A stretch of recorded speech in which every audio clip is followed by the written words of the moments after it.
Let's get Derek out since the government won't do it. Plus, we get to put this thing to the test. Let's fuck shit up.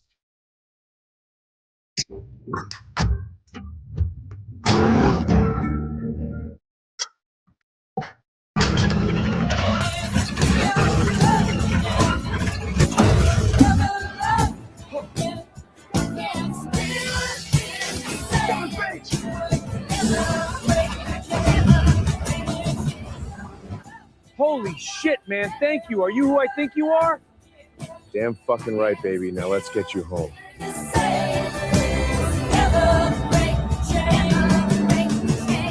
What's up, everybody? How's it going?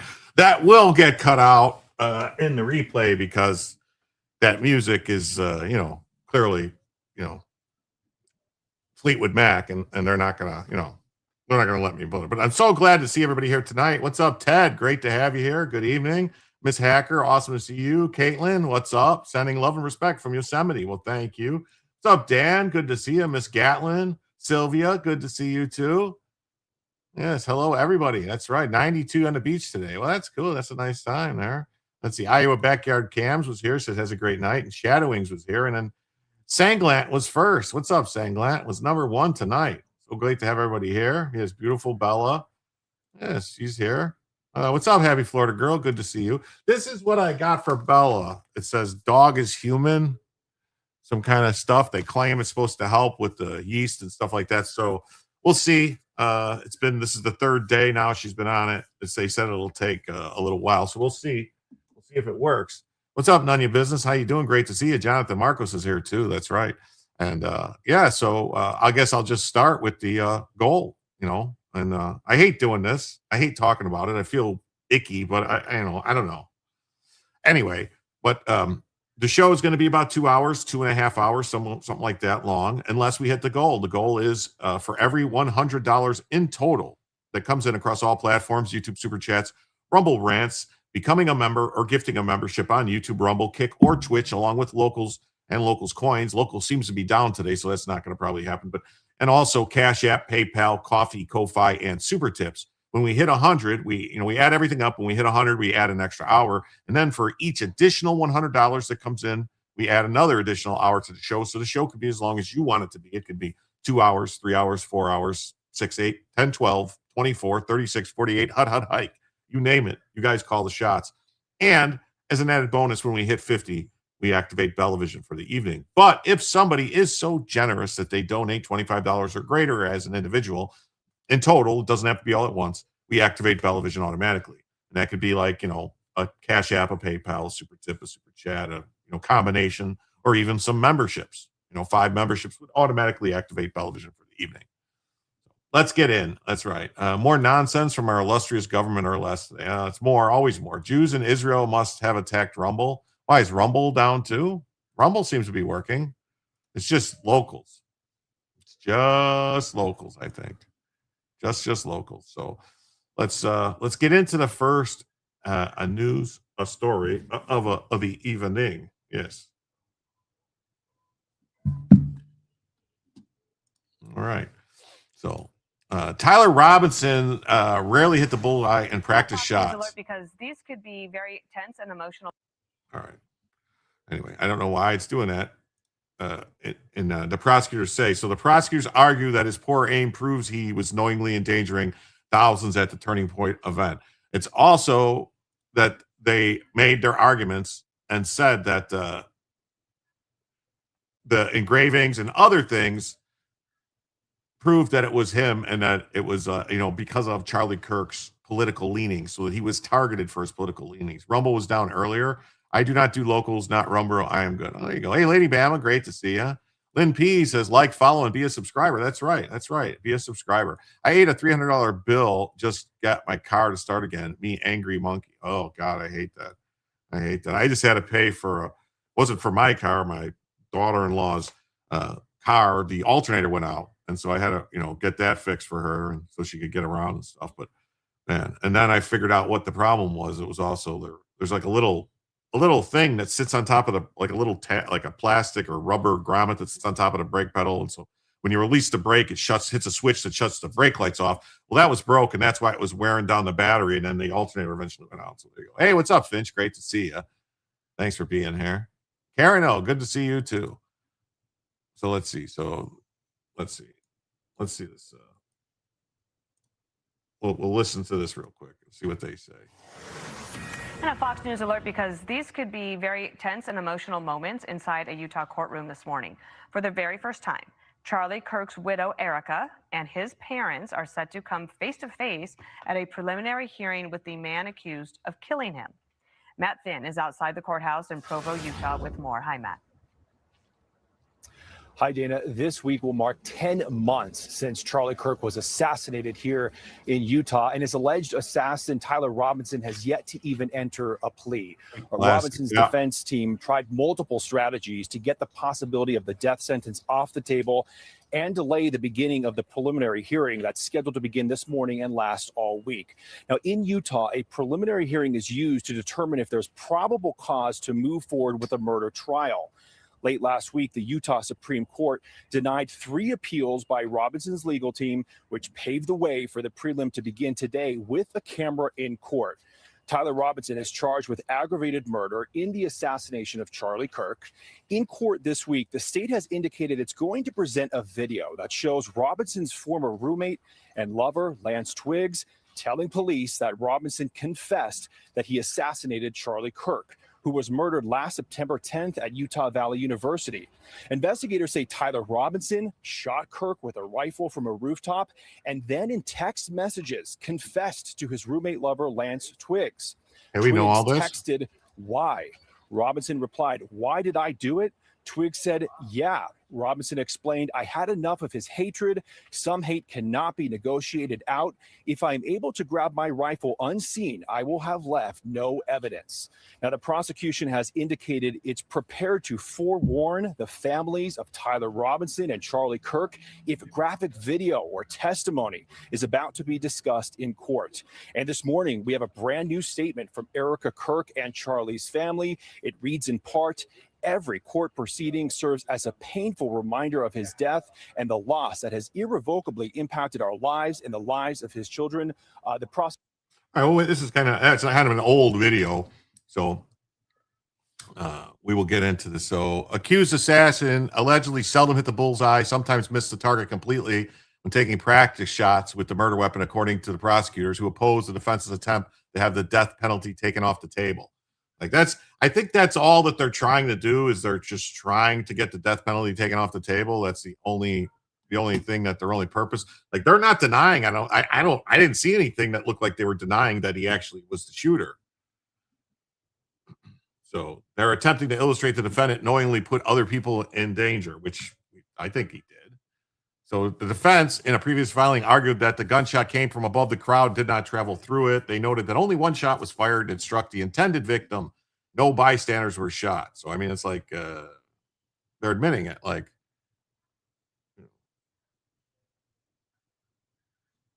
I mean, what? Let me look at this. I mean, that's not a. I mean, they're not horrible groups. I don't know how far away he was shooting, though. So, in order to seek capital punishment, prosecutors need to prove that the aggravating factor at trial, which they allege that the shooting created great risk to someone other than Kirk, and that Robinson knew of that danger. Yeah, it says, you know, if he had missed, he wouldn't have fired again and again. No, he would have. He would have kept firing. That's the thing. He would have. Why remind words may hurt? Yeah, it's crazy. You know that they do that. It's just nuts. It's just nuts. So, allegations came in reply to a reply made public Tuesday, answer to the defense's earlier brief. So there's the filing, which we're not going to get into all that. So prosecutors told Graff that not only should Robinson's case be sent to trial, but also the defendant's legal team violated their ethical duty of candor by ignoring basic case law and how evidence should be evaluated at a preliminary hearing stage. It's crazy. That's crazy.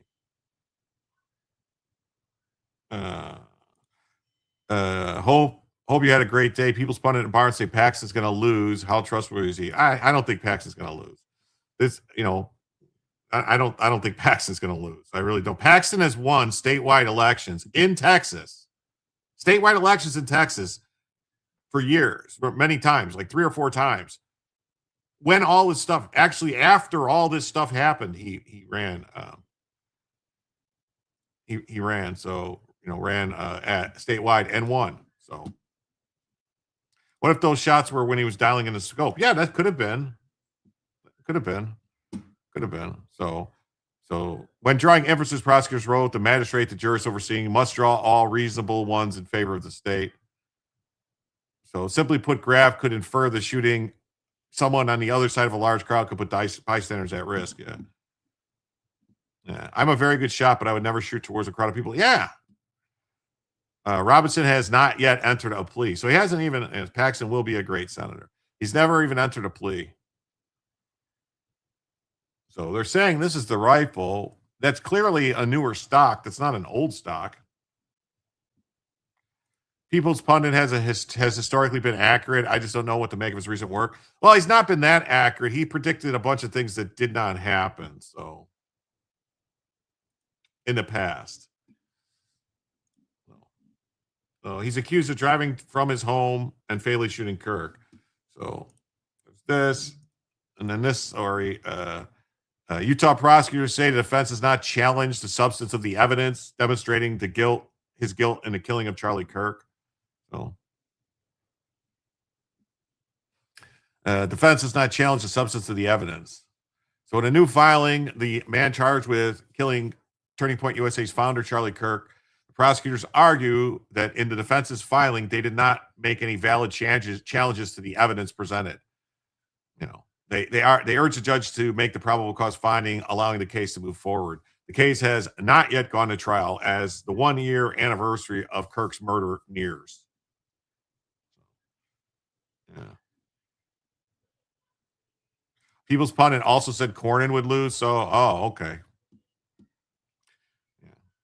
The state wrote, defendant does not challenge the substance of the evidence that he sat in a sniper's perch on the top of the building and fired the fatal shot that killed Mr. Kirk. He hid the rifle, got rid of some clothing, and told his roommate to delete the text. Rather, he asserts the repeatedly rejected claim that the overwhelming evidence established some of these facts could not be introduced as reliable hearsay at the preliminary hearing. Defendant therefore raises no valid challenge to the evidence. It's a Mauser 98K rechamber for 30-06 with a custom one-piece stock. Yeah, that's what I'm saying. It's a newer stock. So, which, I don't know. I mean, if the stock was bedded and everything like that, it would make it more accurate. So who knows? You know, Republicans don't vote for someone just because they think everyone else does. That's the Democrats. Yeah, I agree. But what's your choice? Talfrico? You think Republicans will hold Alaska, or is Murkowski rigged the system? Well, Alaska.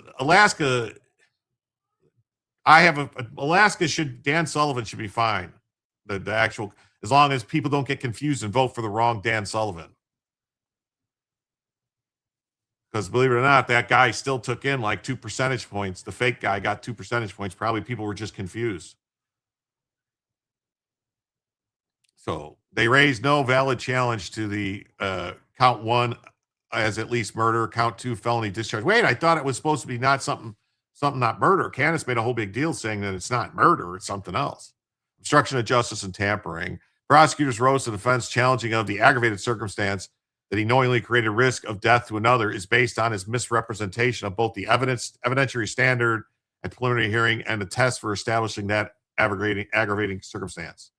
They said the defense erroneously maintains the test for establishing the great risk of death depends on the presence of some minimum number of factors or circumstances. In fact, the Utah Supreme Court has expressly disavowed such analysis. The governing test is the one the statute provides, whether a defendant knowingly created a great risk of death to another.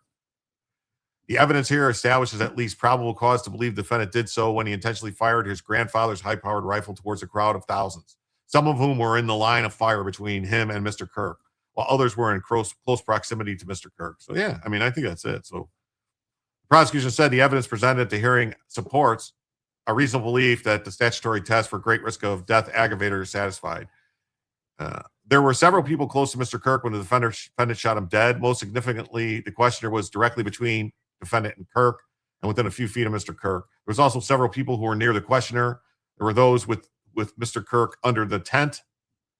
Alaska has ranked choice. Don't anyone understand how to vote that? They got to get rid of it. Yeah, the way Alaska does it is really weird too. Like if you look into how Alaska does it, Gigi's mom, they don't like go, oh, okay, no one got 50%, so then we're going to take everybody's second choices and apply them. No, they only go like, oh, the bottom person that gets knocked out, and then their votes go to the second person. So it's like only the people, in my opinion, the way it's set up, the people who vote for a losing candidate in the first round actually get a second shot at voting.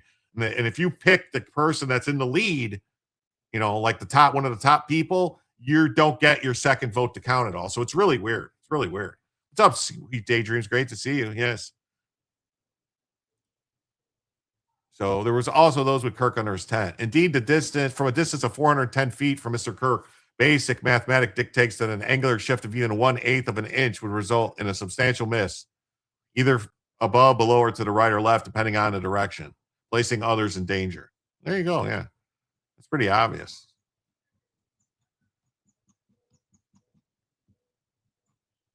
It's pretty obvious, I think. Pretty obvious. This CBS just says Kirk was targeted for his politics. According to the engravings, that's what the prosecutors say. So prosecutors pointed Tuesday to an engraved bullet arguing, "Hey, fastest catch," demonstrate that Kirk was targeted for how the defendant perceives his politics, which is really true. So whether the defendant acted out of political animus could be a key for prosecutors seeking the death penalty. Well, let's see what week-long pretrial hearing for the man accused of killing conservative activist Charlie Kirk wrapped up today with the defense calling one final witness. It's now up to a Utah judge to decide if there is sufficient evidence against Tyler Robinson to take this case to trial. CBS. Hey, everybody who came over from Robert Cavea, thank you so much for the raid. While you're here, please remember to hit the like button. And if you haven't already subscribed to my channel, please consider subscribing. It really helps if you hit the like button, and it helps if you subscribe. This channel's just growing. It's just starting out, so we need all the help we can get. And so we'd really appreciate it if you hit the like, subscribe, and, hit that bell to get notified when we go live. I try to do these shows every night, Monday through Friday at 7 p.m. to follow Robert. And then on Saturdays and Sundays, I also usually stream. And those I do a little later, depending on when I can, 8, 9, 10 o'clock, depending on when I can get in there and get them done on the weekends. But I appreciate you being here. And thank you if you would consider hitting the like and subscribing. Spending my birthday with my main man, Jim. Well, thank you. And speaking of birthdays, I don't know if you guys remember from last year, those of you who have been around for a year, but my birthday's coming up too. So it's just about a week away. we will be having a show for my birthday where I plan on inviting a whole bunch of guests again. Maybe Robert can make it. Maybe, I don't know. I'll ask him if he can, if he can't, whatever. But I'm hoping Joe will come. Maybe Nick Ricada, Bronca, a bunch of other people will show up. So we'll see. We'll see who I can get to show up for my birthday. I'm going to try to maybe do it on the weekend. Maybe next weekend. That way it's not during the week. But we'll see. We'll see. Maybe we'll do it Thursday. We'll see. Yes, happy birthday. Happy birthday to you, Mr. Remy. You do. When your birthday is coming, we thank you. Yes, we do. How many birthdays do you have a year? No, this is my only birthday this year. I had a birthday last year. It was a year ago. You guys can go back and look when the birthday stream was. It's been a year since my birthday. More CKTR information. I'll have to skip for now. I'll check back later. Don't want to completely screw up my chances of being called to serve on this jury. Oh, my God. Well, this is just talking about we're just going over the stuff in the preliminary hearing stuff. That's all. So it won't be long. We'll be off of this in 5 minutes, Rhonda. 5-10 minutes, maybe. Hey, what's up, Steve? Great to see you. Arizona Murs, great to see you too. Will Iran fire missiles into Europe? I thought they didn't have missiles for that. Well, they supposedly have missiles that can reach it all the way to Paris. We'll see. You had your 29th yesterday for the 40th time. Well, happy birthday, none of your business. Happy birthday to you. Happy birthday to you. Happy birthday, none of your business. Happy birthday to you. How old are you? How old are you? That's my greatest attempt to be William Shatner. So, prosecutor and defense have filed dueling documents focused on whether the crime included the aggravating factors. The latest batch follows the 5-day hearing. Judge Graff will decide if the case should advance to trial. So, in a document filed late Tuesday, the prosecution argued that the overt political reference and also of the engravings on the weapons, and also that he said he had enough of the hatred, and some hate can't be negotiated out there, saying that he was targeted for his political beliefs. So, how old will I be? I will be older than I was last year. So, rest in peace, Charlie. God, gone too young. This is still, it bothers me that he got killed. It really does. So, prosecutors contend that Kirk's opposition to same-sex marriage and gender-affirming care was the reason Robinson killed him, because of his love for the gay trans furry guy, Lance Twiggs. So, all right.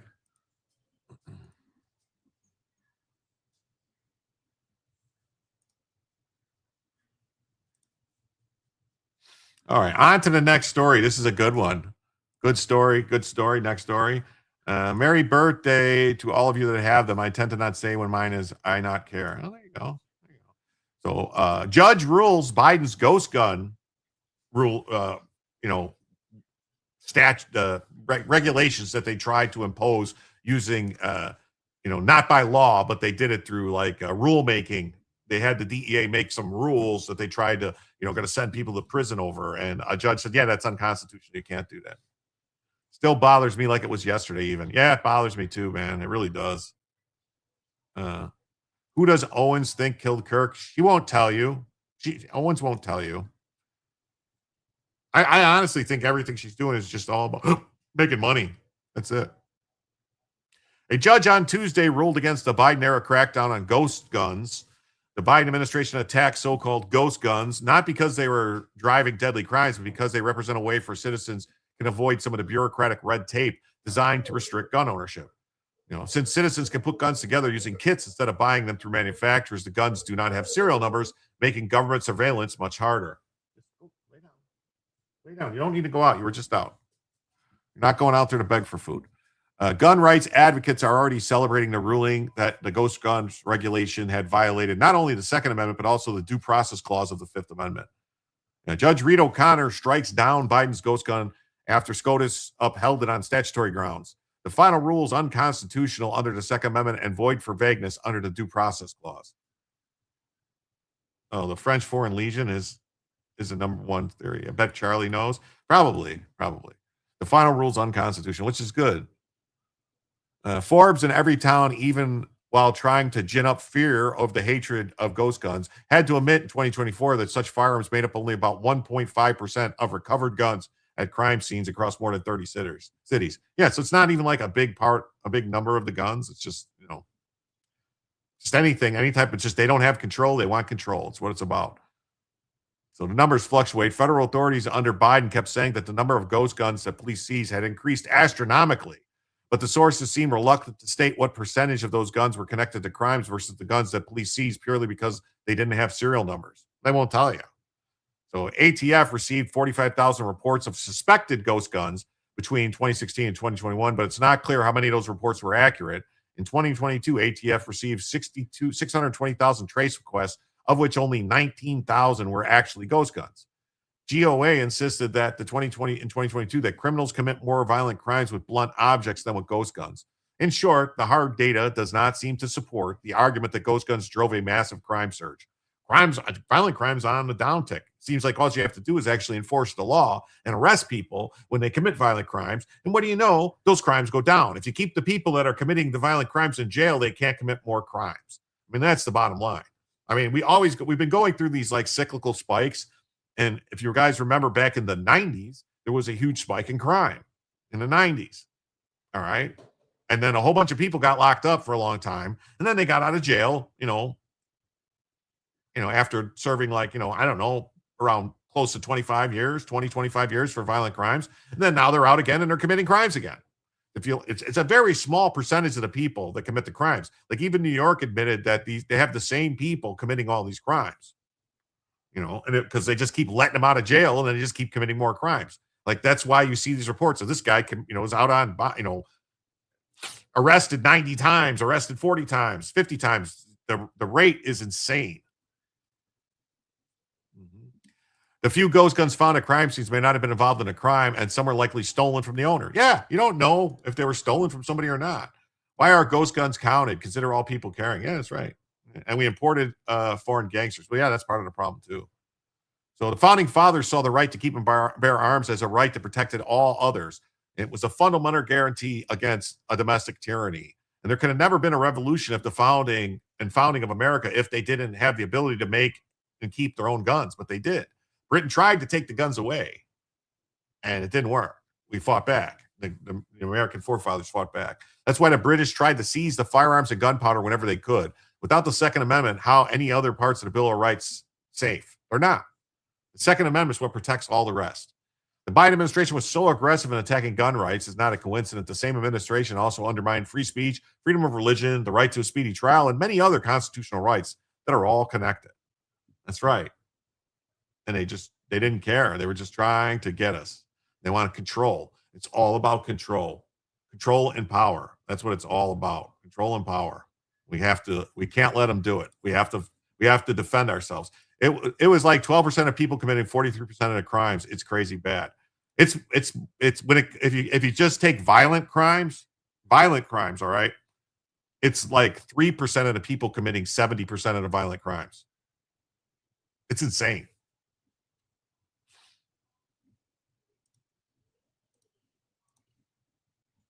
Federal court blocks Biden ghost gun rule. Federal court blocks the ghost gun rule, which is good news.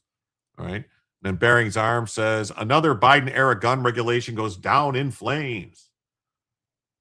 The ATF rule imposed by the Biden administration that broadened the definition of a frame or receiver to include partially manufactured frames or receivers. Yeah, basically it was like, where was the dividing line? They were basically trying to say that like a block of metal, if it's the right size, that could be. I mean, I don't know if you guys know the auto key card case. Matt Hoover is his name. He had a YouTube channel that was called CRS Arms, I think it was. And he got arrested for selling. He wasn't even selling. He did an ad on his YouTube channel for a metal card. It was a metal business card with a drawing on it. It was just a drawing. And the drawing wasn't even the correct dimensions for a lightning link.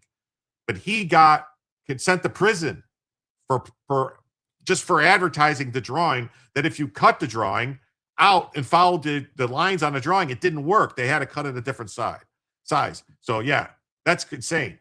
That's insane. Hey, what's up? How many Bella bucks? Thank you. With that, $2, that means we are now 98 away from adding a first additional hour and just 48 away from Bellavision. Thank you for being the first person to donate tonight. So the rule took effect in 2022, was aimed at stopping the production of privately manufactured firearms. So they didn't want you to be able to make your own gun, which is insane. How can you not make your own gun? They took aim at these buy, build, shoot kits, which basically had all the parts. You just had to put them together yourself, except for the frame. You had to actually do manufacturing on the frame. Yeah, the ATF tried to manufacture an autoseer out of the card and they couldn't make it work. That's right. They had to make other cuts and do stuff out of it. Yeah, it didn't act. Even the one they made didn't actually work. All it did was cause hammer follow, where the hammer was just following it forward, which would be a problem anyway. It was, not working correctly. So, but I personally believe all this stuff is unconstitutional. If you want to, you should be able to, why would the founder, you don't think the founding fathers would want all of us to be able to have machine guns? If the military and their government has machine guns, they would want us to have machine guns to be able to fight back against them. Just saying. Not a 98K, just a regular Mauser, maybe a Mauser 18. Most M98, M18s can come in 30-06, with some post-war variants made on 7.62. I think a lot of people think it's an older one, though. Think it's an older one because they said it was his grandfather's or something like that. So I don't know. Yeah, imagine Davy Crockett or Daniel Boone without arms. It's crazy. Oh, they made it work once. Yeah, well, that's what they made it. They didn't. I don't know. Matt Larossiere was the lawyer on it. I know he's got an appeal going and everything. So I hope for the best with him. So district court previously ruled against the ATF and Vanderstock, and that judgment was affirmed by the Fifth Circuit, but the Supreme Court vacated it and remanded the case back to the lower courts. Now the district court has once again found in favor of the plaintiffs after determining the rule violates the Second Amendment. Judge O'Connor concluded that manufacturing firearms is covered by the plain text, which meant the ATF had to justify the rule by pointing to historical analogs. The ATF pointed to an 18th century barrel proofing law and laws mandating the storage of gunpowder, but O'Connor rightfully determined that those laws were imposed for different reasons. It doubled one round. Yeah, it did like a double fire or something. Yeah, it's known, but politicians don't say the founders want us to have any guns the military had. Yeah, any small arms the military has. That's what we're supposed to have. Technically, we're supposed to have the weapons so that if we had a report for militia duty, we should have the same weapons that they use, which would mean we would all have an M4 with a 14.5-inch barrel, because that's what the military generally carries, if not shorter. So the final rule does not merely lack supporting analogs. It contradicts the history and tradition of personal gunsmithing. So that's good. So he cited the NRA article, The American Tradition of Self-Made Firearms. We saw in the silencer shop cases a judge grant an injunction. It does not apply universally. O'Connor determined the ATF cannot enforce this against Defense Distributed, Second Amendment Foundation, or any current or future members. So, but Defense Distributed is the company that actually sells these things called ghost gunners. It's like a lathe that you could actually put a piece of metal in, and actually it'll make a gun out of the metal. It's like a little mini CNC machine. People had home defense cannons. Yes, they did. So this is good news. It's great news. It's what we like to hear. We like this stuff to happen. We want more freedom. We always want more freedoms, not less. So, and this is all over. Federal judge strikes down Biden-era ban. Biden-era ghost gun restrictions are unconstitutional. All right. Now we're going to go on to story number 3, because we're going to go fast tonight. I'm going to try to get through a whole bunch of, hey, Bella, what's up? Yeah. The uniqueness of the rifle also incriminates Robinson. Yeah. I have a 98K manufactured in 39 just outside of Berlin. If you know, you know. Definitely a different animal, and Bella agrees, yes. What's up, America First? Great to see you tonight. What's up, Just Me? Good to see you. Up until the 60s, the private gun market is what drove innovation in military firearms. Yes, it's true. Totally true. I mean, the private market, you had all these people that were known as like wildcatters who created new round type, different calibers, different things, different type of guns. So, a lot of custom stuff. I mean, think it was the private market that drove like the development of the 38 Special, development of the 357 Magnum, development of the 44 Magnum, development of 25-06, the development of I think 222 Remington was also developed by the private market. But Mayor Vu vows to stop property owners who want to lease their parking spots. Hey, what's up, Derek? Good to see you. They do in Williamsburg make guns. Yeah, that's great. That's what I like to hear. I like them to be making them.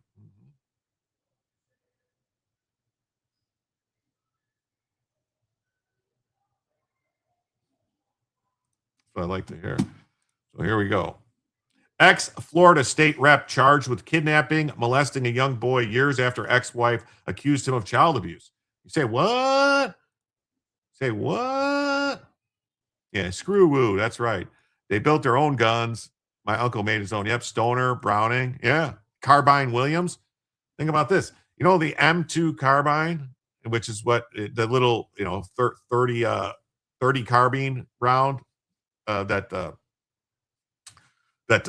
paratroopers and stuff used in World War II, that was built by a guy named Carbine Williams, a guy who actually built guns in prison. I think he was in prison building guns, and guess what? And then he still got out and built guns, and now all of a sudden he still got guns. So this was prior to World War II and all that stuff. When used to be when you went to jail, when you got out, you were considered rehabilitated, and you got all your rights back. It wasn't until the crazy law in 1968, the Gun Control Act, that they started saying like, oh, no, we're going to take people's gun rights away. They never did that before. Never, ever. What's up, Margie? How you doing? Yeah, that's the Garand. No, the M2, M1 Garand, M2 carbine, or M1 carbine. It's M1 carbine? Maybe it is. M2 carbine is the machine gun version. It's the automatic version. The M1 carbine, the M1 Garand is 30-06. The M1 carbine is 30 cal. It's a 30 carbine, 30 caliber carbine. It's a 30 carbine round. It's like a skinny. It looks like the size of a 38 special or something like that. Around. It's a straight wall cartridge. It's a little shorter, like paratrooper gun. But that was built by a guy, I think, in prison. So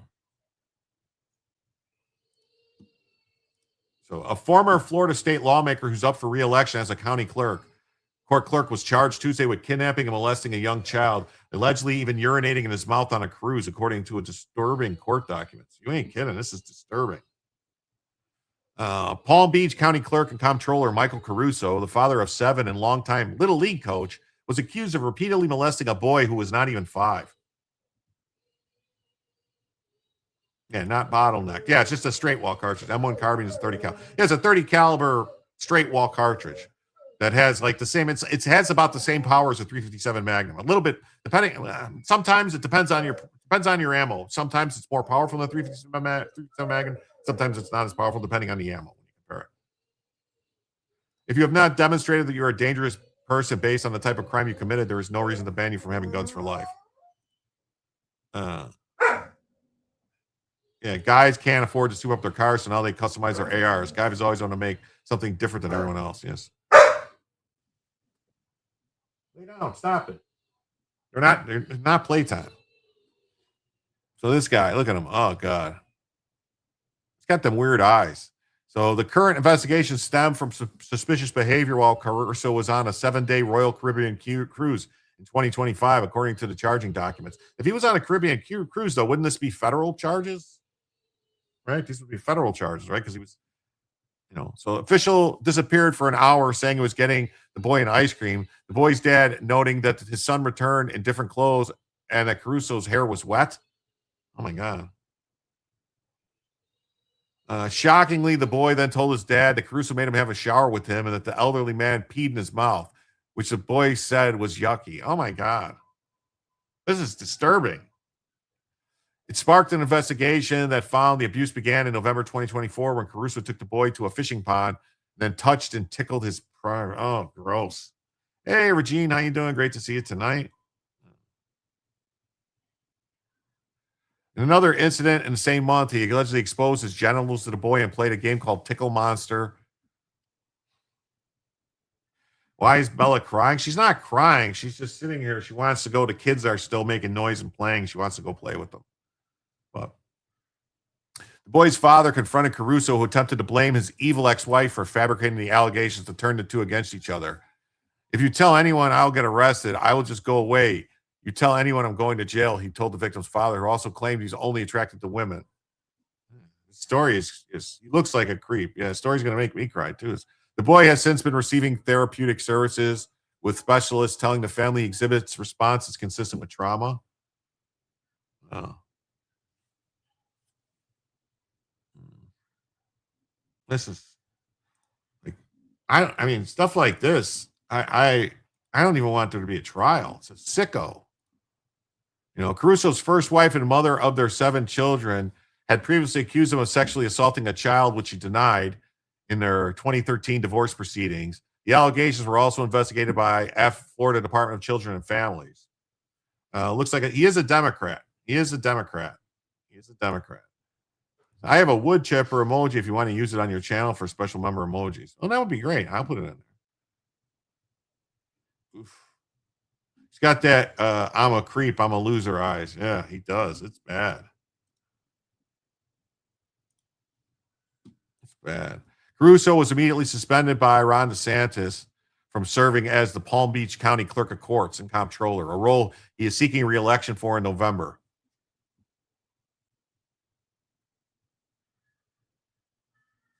The suspension bars him from performing any duties, receiving pay, or accessing any privileges from the public office. Scott says, thanks, Jim and Mods Chat. I got to go. Hopefully they'll be back before you're done. Well, thanks, Scott. Thanks for being here. While this is surprising news for our team, it does not change who we are at the clerk's office or our commitment to the community and our customers. You'll send it to me after it gets uploaded to Robert's channel. Okay, no problem. Caruso was elected to the Florida House in 2018 and served until last year. DeSantis then appointed him as Palm Beach County's Clerk of the Courts and Comptroller. But this guy said this guy was a Democrat. Why would DeSantis appoint him? Huh. I read he was a Democrat. Why would DeSantis appoint him? Oh.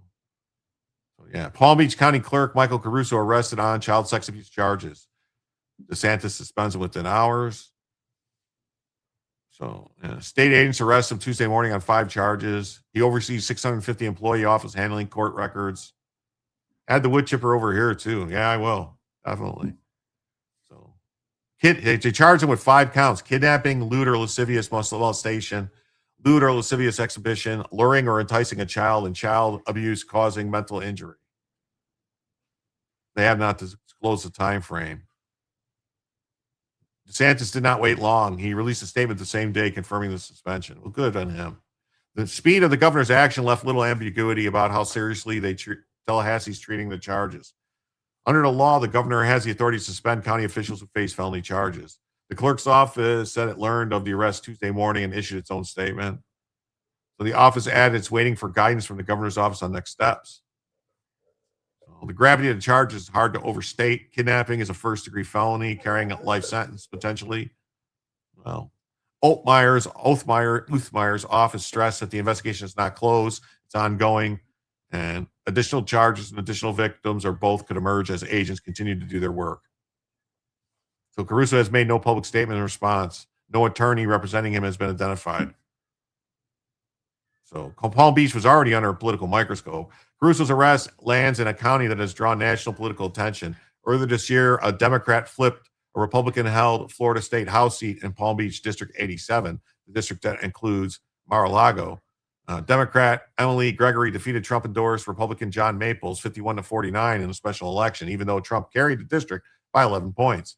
Well, special elections are always weird. Hey, Cadino, how's it going? Sober VTech, what's going on? Great for having you. Thanks for being here. Democrats seized on the results of proof of a broader vulnerability. Ken Martin said Trump's own neighbors don't like him. Oh. So Caruso's arrest adds another unwelcome headline for Republicans in a county where the political ground has already shifted. I swore it said he was a Democrat. I don't know. I swear I read that somewhere. So DeSantis' suspension was the right call. So that's good news. I mean, not good news. Good news he was suspended. And hopefully.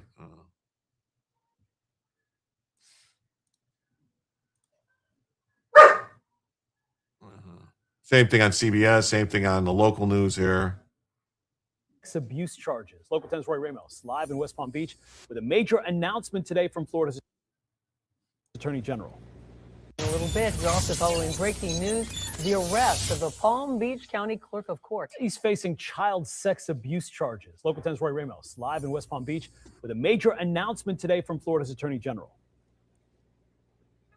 And the Palm Beach County Clerk of Court. Can you guys hear it good? Has been arrested, as you mentioned, that all according to Florida Attorney General James Uthmeyer, and saying that arrest was only possible due to substantial assistance from the Florida Department of Law Enforcement, even adding in the statement that saying being in the position of public trust provides no shield from accountability. Just a short time ago, we've been able to obtain his mugshot. Let's show you who we're talking about here. Mike Caruso, 67-year-old Caruso of Riviera Beach, was immediately suspended from office by Governor Ron DeSantis. The governor saying he is prohibited from performing any official act or function and prohibited from receiving any pay. The exact charges include 5 felony counts of kidnapping, 2 counts of lewd and lascivious molestation, luring or enticing a child, and child abuse involving mental injury. Now, we've obtained the arrest warrant for Caruso that states a relative of his under the age of 12 years old revealed that Caruso engaged in sexual activity with him on 2 separate occasions, once around the time of Thanksgiving in 2024 and another time during a family cruise in August of 2025. We did reach out to the Palm Beach County Clerk of Courts, who released this statement that read in part, "While this is surprising news for our entire team, it does not change who we are at the clerk's office or our commitment to the community and customers we serve." Now, currently, Caruso is seeking re-election to keep his current position, but his name will not appear on the ballot tonight because he has no challengers. Caruso is expected to be transported to Orange County at some point, but we do expect him to appear in Palm Beach County to face a judge before that transfer will happen. That's expected to happen tomorrow at 10 a.m. We'll be there for that and I'll let you know what happens. For now, here in West Palm Beach, Roy Ramos, Local 10 News. I would say it's quite a bit of people claim to be Republicans but aren't. They just do it to get elected. I mean, we see it. Look at Lisa Murkowski. Look at Tom Tillis, right? Yeah, Tom Tillis. Or was it Tillis? No, wait. Am I got the right guy? The guy from North Carolina. Was it Tillis? I don't know, man. There's a lot. No challengers. How about a write-in? That would be great. So, we need to do something. Get rid of this guy. This is terrible. This is a shame. This is gross. And look at the Democrats and the communists. Yeah. It is. All right, we're going to keep moving. We're going to roll around to the 4th story now this evening. Trump teases potential Kim Jong-un meeting later this year. That's right. President Trump said Wednesday he expects to meet with Kim Jong-un later this year, signaling ongoing direct diplomacy with Pyongyang, despite a direct denial by North Korea. So I get along very well with him, Trump says. He's great. He likes me. He's he thinks I'm the greatest president ever. So, and I expect to meet him later this year. Yeah, it will be. North Korea rejected the suggestion of the 2 leaders meeting. Well, relationship between the 2 leaders remains excellent. Kim Jong, the sister of the leader, wrote in a statement. However, the U.S. hostile policies towards the DPRK haven't changed. Well, it is what it is. Sometimes there's going to be hostilities, and sometimes not.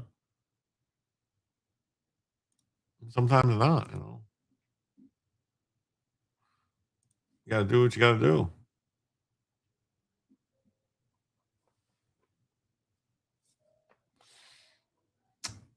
So Trump declined to say whether they exchanged letters, and he can't tell you that. The president repeatedly pointed to personal relationships with the North Korean leader as an asset, calling Kim a very powerful player, saying their ability to get along was a good thing, not a bad thing. Trump did not provide a date or location for the meeting. So, during his first term, Kim called Trump a mentally deranged U.S. dotard, and that he had a nuclear button on his desk, and then if we have a dumb president, he's probably not going to be so fine. Yeah, I saw that. Was that the joint event with Kamala Harris and Telrico that nobody showed up to? That is funny. That is funny.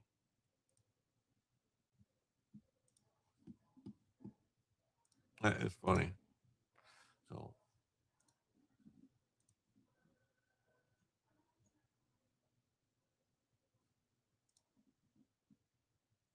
then, the Post says Trump confirms his plans to meet with Kim Jong-un and reveals exactly how many nukes North Korea has. Yes, Rocket Man. What's up, Lurchlinger? Thanks for being here. You love it. Yeah, it could be good. Could be bad. So Trump confirmed that he's going to meet with Kim Jong-un later this year.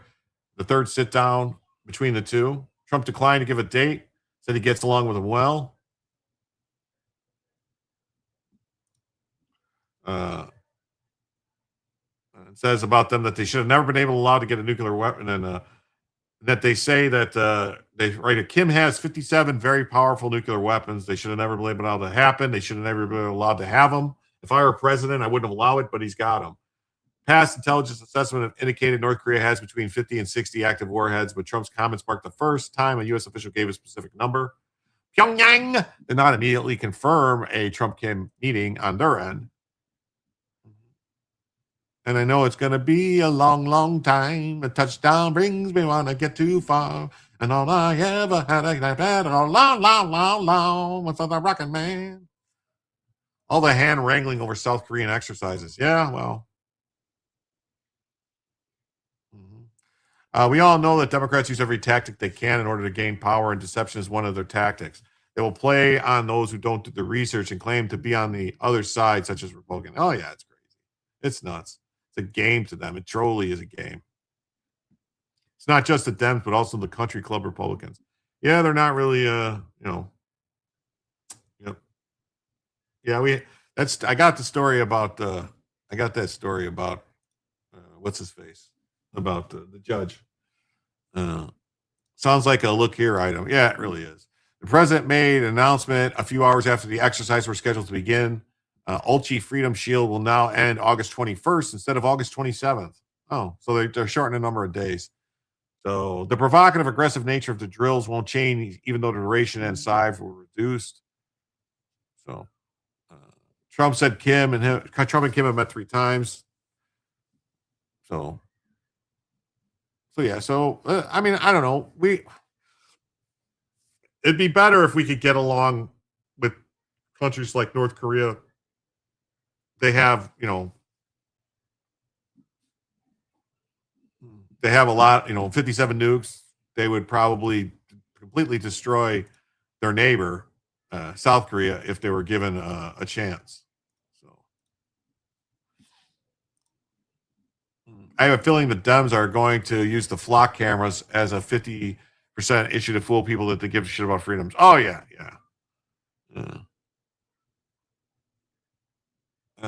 Are you following Joe Kent's district? I wonder if Republicans can win it if Keft has left a bad taste.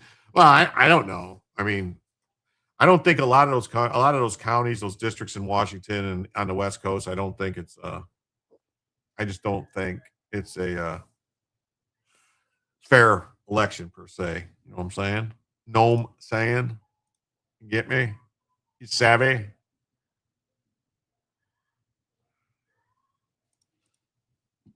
So,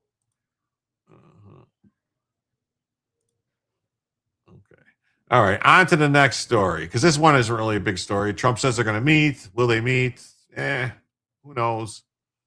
But I'd rather have them talking than fighting, if I could be 100% honest. All right. Now, this is something that I did not see coming. The judge in the Karmelo ROK in Japan, Republic of Korea in Japan, I live in Jeber's district. That's how I knew him.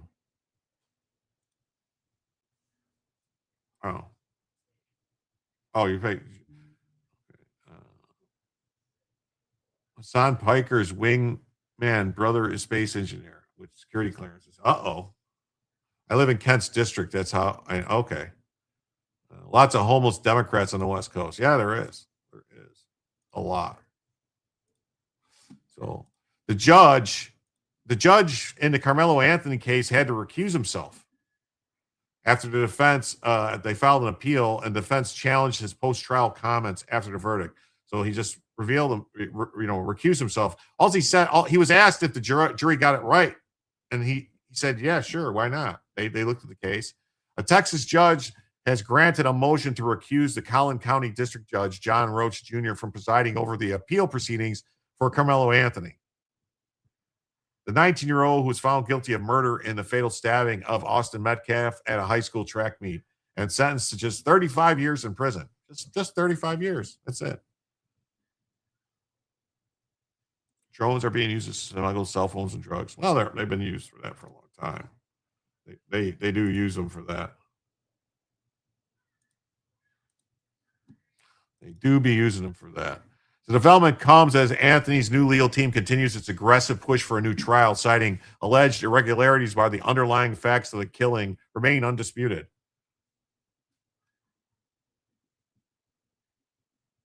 The problem is Joe Kent's district is super blue. A lot of the Portland workers live there because there's no state income tax, while they shop in Portland because of no sales tax.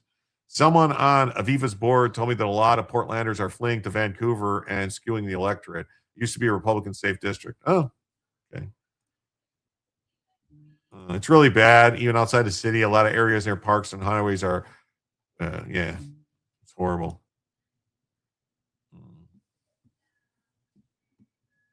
Judge ruled John Roach will not continue to preside over the appeal. Recusal granted. Anthony, who is black, was convicted in June after nearly a week-long trial for stabbing Metcalf, who was white, during a rainy track meet at David Kuykendall Stadium in Frisco. Yes, it's undisputed that he did it. It's totally. Although, by the way, it was never Joe Kent's district. He never won the seat, even though he ran twice. Yes, you're right. So witnesses testified Anthony was in the tent belonging to Metcalf's team. He refused repeated requests to leave, reached in his bag and warned, "Touch me and see what happens," before pulling out a knife and stabbing him in the chest. Like, that is... Yeah. Oh, hell no. He better not be granted a new trial. I know. Hey, what's up, Apex Comics? Good to see you. Metcalf died while being held by his twin brother. The jury deliberated for less than 3 hours before rejecting the self-defense claims, handing down a 35-year sentence. The judge handed down a 35-year sentence. The jury didn't. Following the conviction, Anthony's trial team was replaced by a pro bono appellate group led by attorney Russell Wilson. Wow. In early July, the new legal team filed a motion for a new trial alleging constitutional procedural errors, including claims the prosecutors backed out of an evidentiary agreement which prevented Anthony from fully presenting self-defense, along with challenges to the jury instructions and courtroom access restrictions. At the same time, the legal team filed a motion to recuse the judge from all remaining post-trial matters. The defense argued that Roach should be removed because of his public statements after the verdict, in which he said the jury got it right. Yes, it was an easy decision. I'll tell you why. My primary goal in every case is to make sure the defendant and the prosecution get a fair trial, period. I know I made people mad, but I'm not here to make them happy either. So Roach had also issued a gag order during the trial that later released a letter describing the case as one of the greatest honors of his judicial career while defending his procedures as fair. I don't think there's anything wrong with what the judge said either. Roach will no longer preside over the pending motion for a new trial. The new hearing itself is expected to proceed under a different judge. Anthony remains incarcerated under the 35-year sentence. I think I heard that the new judge is not somebody that's going to make him happy. I have no doubt it was China to help North Korea with the nuclear program. Can probably provided some of those missiles too. Probably China did help them, but maybe not China so much. Could have been Pakistan. Could have been. Yeah, who knows? Yeah, I know who you're saying. Karmelo Anthony. I know who you're saying. So.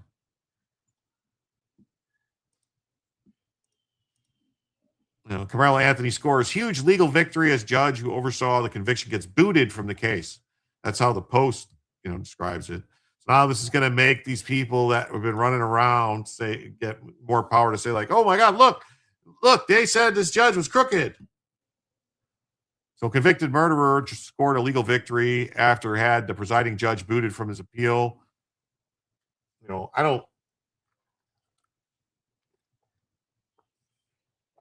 Yeah.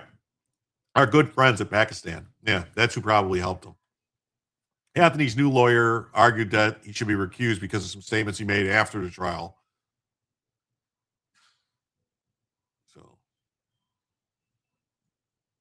So Anthony's lawyer seized on a moment accusing Roach of giving public comment about an impending proceeding, even claiming he violated judicial ethics. What the trial was over.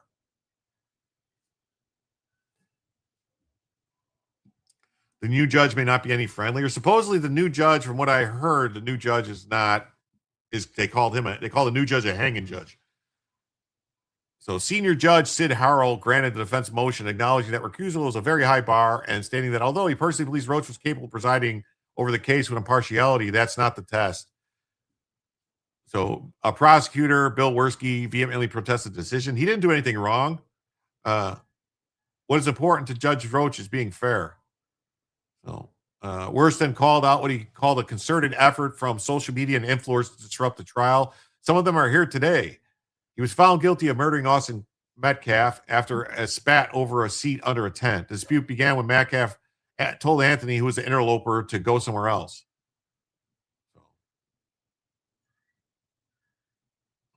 What seemed like an open and shut case has become a national flashpoint of racial tensions. That's because that's what they wanted it to be. Roy C. Calhoun, is that the new one? That's what I heard. I don't know his name. I hope he gets a longer sentence, maybe the whole 99. Well, I don't think he's going to get a new trial. If they grant him a new trial, it's pathetic. It really is. Yeah, he still killed a white kid. Well, yeah, that's why certain people are making him a hero, because they want to kill all the whiteys. Plenty of judges have made comments of that nature after the trials. Yeah. Charlie Kirk still dead? Yes, Charlie Kirk is still dead. How about Judge Moore? Damn, there was a slant in this article. You ain't kidding. There's a slant in all the articles. That's the problem. There's a slant in all the articles. This is from, I think, Austin, Local 11, Fox or News or something. Karmelo Anthony hearing. Visiting judge grants recusal. So this is some visiting judge. I'd like to see this judge. Let's see what the judge looks like. Just saying. So he was found guilty of stabbing him. Witnesses say he stabbed him in the chest with a pocket knife. He's serving 35 years. They argued Judge Roach, who presided over the trial, should be recused. Visiting Judge Sid Harrell, who served as a judge in the first Uvalde school shooting trial, weighed the arguments and granted the recusal. Oh, so this is another shitbag judge, that Uvalde shooting trial.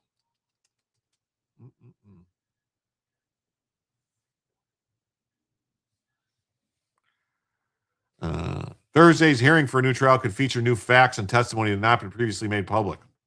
What new facts? Okay. There'll be no courtrooms allowed in this hearing on Thursday. Okay. Why? Wait, didn't they say that? So Attorney Shapiro sat in on Wednesday's hearing as an observer.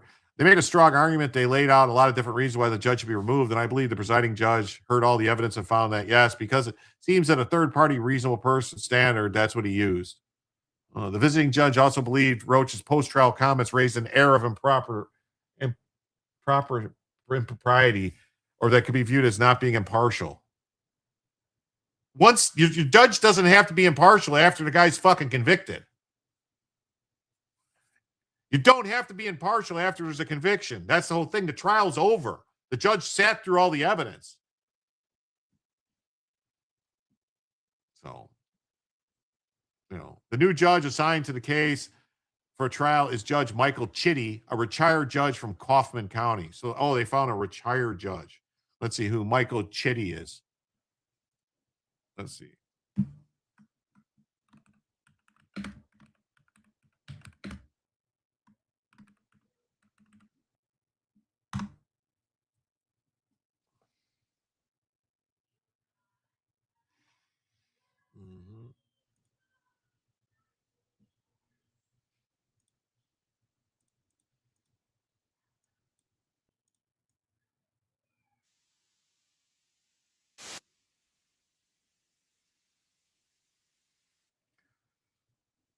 All right, so let's see. This says, who is Judge Michael Chitty, the judge taking over for the Karmelo Anthony case? A judge for nearly 17 years before retiring to senior status, Chitty had a role in the high-profile murder case of Justice of the Peace Eric Williams. Retired Kaufman County District Judge has been appointed to oversee the Karmelo Anthony effort to overturn his conviction. Wait, what? Chitty is a senior judge. Okay. He was appointed by Rick Perry as the first judge of the newly created court. Chitty earned his undergrad from Southern Methodist University, was licensed to practice law in 1973. This guy has been a lawyer longer than I've been alive. Before becoming a judge, he spent roughly 3 decades in private practice.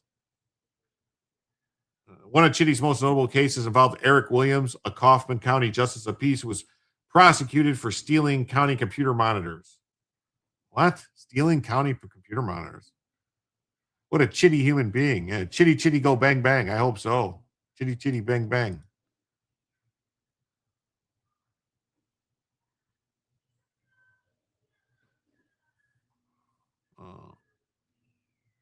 That's crazy, huh? It's crazy. Hey, what's up, Mordred? How you doing?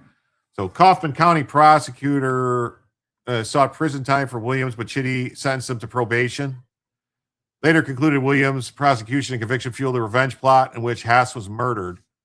Chitty recused himself when Williams was charged with the murders because he had presided on the earlier case. Visiting Judge Mike Snipes ultimately presided over the capital murder, which ended in Williams being convicted and sentenced to death. Yeah, Governor Abbott won't stand for this. No, there's not much he stands for. This is crazy. This is just crazy. So this judge seems like some guy, can you find a picture of him? Yes, I can find a picture of him right here. This is the judge. He kind of looks like he's looks like he's going to sell us some, here. Kind of looks like he's going to sell us some oatmeal. Like, Quaker oatmeal. It's really good for you. What's up, Jen? How you doing? So this is the new judge. I don't think it's good news. This is crazy. Judge removed from Texas track meet killing as Karmelo Anthony seeks to trial. Look at all these people. Woohoo! They're all, yay! We got a new judge. We got a new judge. Free Karmelo! Free Karmelo! I mean, all these people want you dead. This is insane. This is literally insane, this shit going on. So, outside the courtroom, they're chanting free Karmelo. So we'll see. I don't know. So I don't know. Whatever. Seems kind of crazy. All right, next story we got here. The DOJ issues grand jury subpoenas whether other Dan Sullivan entered the race to confuse voters against Republican Dan Sullivan. White lives don't matter, they say. That's right. They don't care. Judge Wilford Brimley. That's right. Yeah. Going to sell us some. Give him a white suit and he could sell chicken. That's right. He could be a chitty fang. Could be. He wants to talk about the diabetes testing supplies. Yes. A true story. I met up with Joe Kent in Battleground when he was walking into a bar. Seems like a nice person. I don't know. Okay.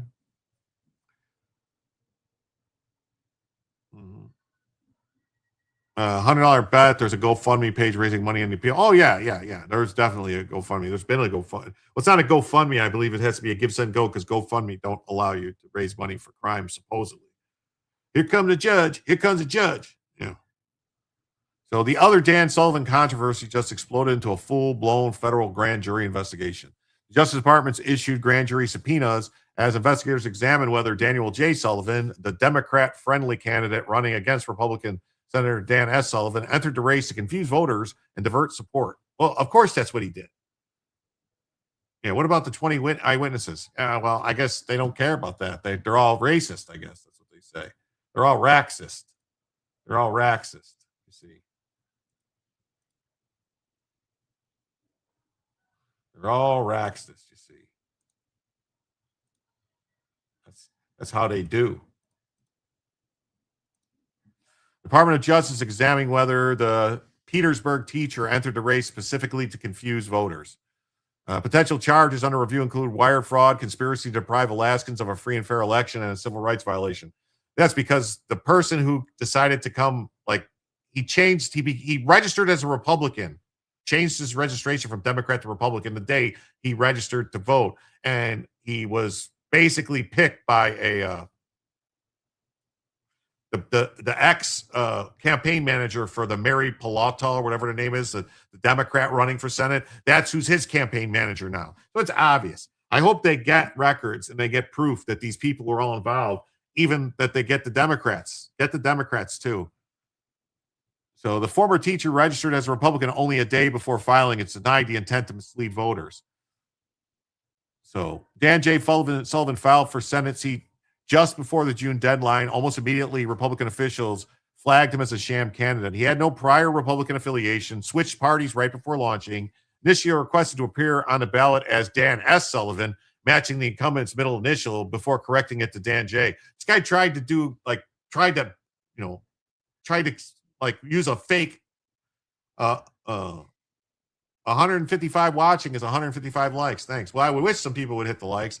We really do need the likes to get up there. We only got 4 right now. 4 likes? Really? That's it? Wow. 53 likes. Wow. There was 300 people watching. I can't even get some likes. Man. Well, if he gets a new trial, it'll only be because he's black. Well, yeah, that's why. Stick a fork in Alaska. Seems like it. So Alaska Division of Elections decertified him mid-June. But then a state court reversed the decision saying that, no, you can't do it. You can't do it. You got to take good faith. You got to go ahead and let him do it. So Dan Sullivan didn't mince words. He said the Dems are cheating, right? It's just unbelievable. You can't beat me on my record. You can't beat me by spending millions and millions of Schumer and Soros dark money bucks. So they have to bring a scam candidate in and get him to do it. So he tried to register as a Republican. He tried to actually use my middle initial. He's coordinating with Paltola's campaign, and the guy even stole my campaign logo, if you can believe that, all to confuse Alaskans. Hey, what's up, Kofi? Thanks for being here. Just look at what the crazy mayor in Michigan got booted out of office, went to Georgia, was going to run as a Republican. No, that's not Michigan. That was Illinois. That's in Illinois, Dalton, Illinois. And that's super mayor, Tiffany Henyard. She went, yeah. O'Keefe says he has an Alaska video coming. Good. So I think it's going to backfire. I think Alaskans are like, wait a minute, you Democrats in Alaska. And by the way, Schumer's behind this for sure. You guys are treating Alaskans with contempt and disrespect. But it's sad that Dems have to do this. You know, they can't just, run on their records. Dan S. Super Sullivan. Dan, Senator Sullivan, great to be with us, man. Thank you so much. Tell us what's going on here. This is crazy town. Hey, well, listen, by the way, you remember last time I was on the show, I said, you guys got to come up and do a show in Alaska. We got a lot of Clay and Buck fans, so we got to still make that happen. But hey, I am out sign waving right now at a key intersection with a ton of our supporters. Sign waving in Alaska is, the Alaskans who are listening know, is a big deal. But look, we got a lot of energy. As I just mentioned to everybody here, we live in the greatest state and the greatest country in the world. And we got to get people out to vote. We got to get people out to vote. For sure, you're mentioning the Dems are cheating, right? It's just unbelievable. They can't beat me on my record. They can't beat me spending millions and millions and millions of Schumer and George Soros dark money. So they decide to recruit this far left progressive to put his name on the ballot. He tried to register as a Republican. He tried to actually use my middle initial. I mean, he's coordinating with the Democrat, Paltola's campaign. And the guy even stole my campaign logo, if you can believe that, all to confuse Alaskans. And look, I think it's going to backfire. I think Alaskans are like, wait a minute, you're treating you Democrats in Alaska. And by the way, Schumer's behind this for sure. You guys are treating Alaskans with contempt, with disrespect. So what we've been saying is, hey, don't let the Democrats steal this election. They can't win on the merits. Get out and vote. And so that's going to happen today. And but it is sad that the Dems got to do that because my opponent has no record and no vision for the future. Okay, let's dive into this because it is such a dirty trick that I know it's morning in Alaska and people are starting to go out and vote. What should they know? You also have this ranked choice voting system, which is more complicated because Democrats wanted to try to confuse people with that too. What is Correct. the baseline that every Alaskan who wants to go vote for Dan S. Sullivan, S is in Superman, as Buck just said, what is the what should they know? What should they expect to see on the ballot? And if you are a Trump supporting Dan S. Sullivan supporter, what is the best way that people can fill out their ballots today? So it's pretty simple. It's just going to say Sullivan, comma, Dan S. And then it will say Republican incumbent. Okay, so that's pretty clear. Sullivan, comma, Dan S. Republican incumbent. The other guy, the fake sham guy, the far left progressive guy who claims that he's a Republican, which he's not, the guy who's trying to cheat with Peltola. Remember, this guy's not in it to win it. He's in it to rig it for the Democrat. And you guys know if Republicans were doing this for a key election to the United States Senate, remember, Schumer said that his pathway to the majority is through Alaska. So Chuck Schumer saying he can be the majority leader for the U.S. Senate if he wins the Alaska Senate seat. By the way, it's not my seat. It's the Alaskan people's seat. But the fake guy, the liberal, the Schumer-Peltola plant, who is literally out there to confuse Alaskans, get them to throw away their vote, his name will be Sullivan Daniel J. Jr. with nothing else on it. So it's a pretty good distinguishing factor. Look for Dan S., Republican incumbent. For all the Alaskans listening, you got a lot of fans here, guys, and they got and we got to get out to vote. That's right, got to get out to vote. So in the primary, Sullivan, Dan J. pulled 2.4% of the vote. So, but now there's a grand jury investigating, and I want to announce. Thank you, Bella. I want to announce we did get a $5 donation on Cash App from our good friend Lurch Linger. Thank you so much, Lurch Linger. So that means we are now $93 away from adding a first additional hour and 43 away from Bellavision. Thank you all so much. Any updates from CENTCOM? I haven't seen any. Can we kick Alaska back to a territory for being stupid? Well,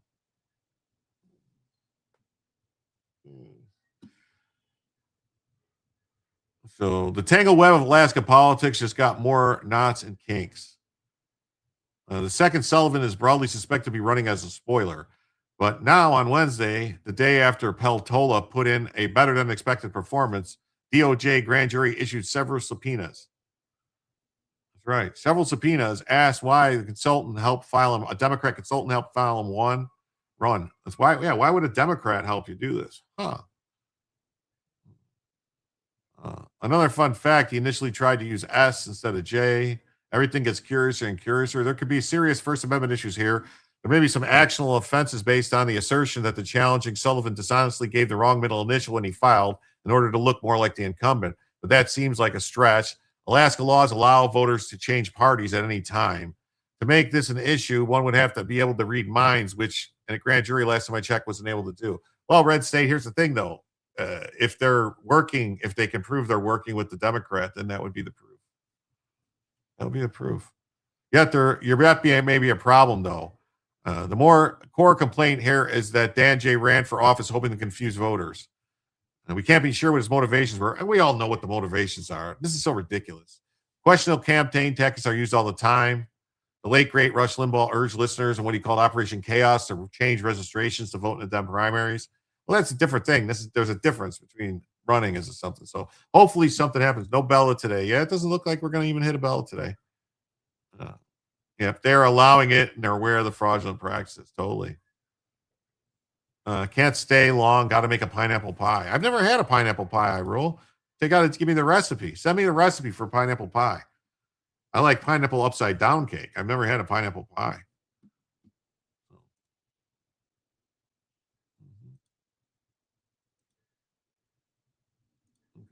NBC, same things. DOJ issues subpoenas in this saga. All right, next story we have here. We have Harvard to pay $53 million in lawsuit over selling donated corpses on the black market. Can you believe this? People donated their bodies to science at Harvard. Like people said, "Oh yeah, I want to give my body to science. I'm gonna let Harvard have my body." And then Harvard sold the bodies on the black market. It's easy like a no-bake cheesecake, but add pineapple. Oh, okay. Democrats are playing dirty tricks. They're trying to confuse Republicans in Alaska. Yeah. You'd like to make apricot pie. The guy who stole monitors killed the prosecutor's family. Yeah. And then that judge, a judge who gave the guy a sweetheart deal basically didn't send him to jail, gave him probation, so he was able to kill the family. That's the judge that's now overseeing the Karmelo case. So I was lied to when somebody said it was a hanging judge because it doesn't sound like it sounds like it's a puss judge. So Harvard University will pay $53 million to settle the ghoulish class action lawsuit brought by families claiming imprisoned former morgue manager at the Ivy League institution mishandled bodies of their loved ones. And of the ones that were donated to the school, even sold their body parts on the black market. A state court judge in Boston preliminary approved the 8-figure settlement Tuesday, stemming from the 2023 arrest of Harvard Medical School morgue manager Cedric Lodge. Oh, so this was the morgue manager, Cedric Lodge. What do you know? Donating your body has become a scam. Yeah. Lodge, who worked at Harvard's morgue for nearly 30 years, was arrested in 2023 and ultimately sentenced to 8 years in prison for stealing and selling organs and body parts of cadavers donated to the school for medical research. Oh, my God. I believe anything these days. Funeral homes, composting bodies, hospitals selling bodies for profits. It's crazy. As far back as 2018, Lodge had been stealing body parts, including heads, faces, brain, skin, and hands, which he'd bring to his home in New Hampshire and sell with his wife. Prosecutors say he shipped them to buyers in Pennsylvania and elsewhere. Like, what is going on? What is going on in this world? I mean, seriously. What is going on in this world?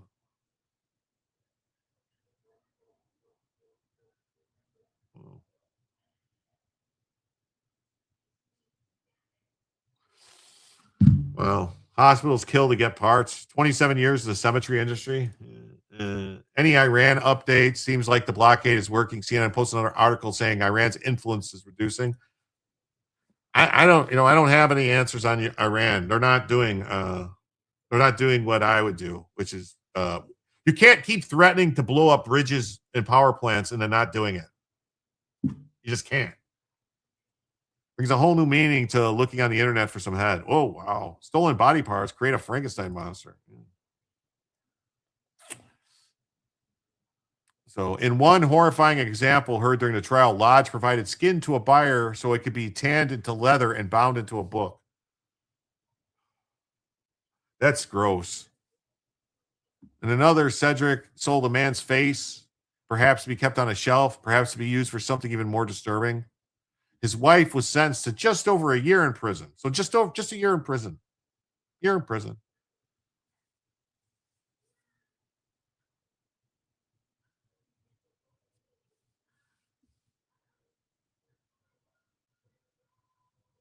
Dozens of family members involved in the suit accused the school of negligence. Well, yeah, of course.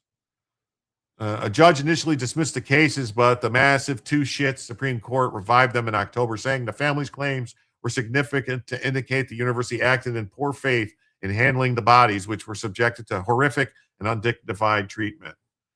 Wow. So some judge was like, oh, I'm just going to dismiss the case because it's against Harvard, and Harvard can't get sued because it's Harvard. We love Harvard. Harvard's just the greatest.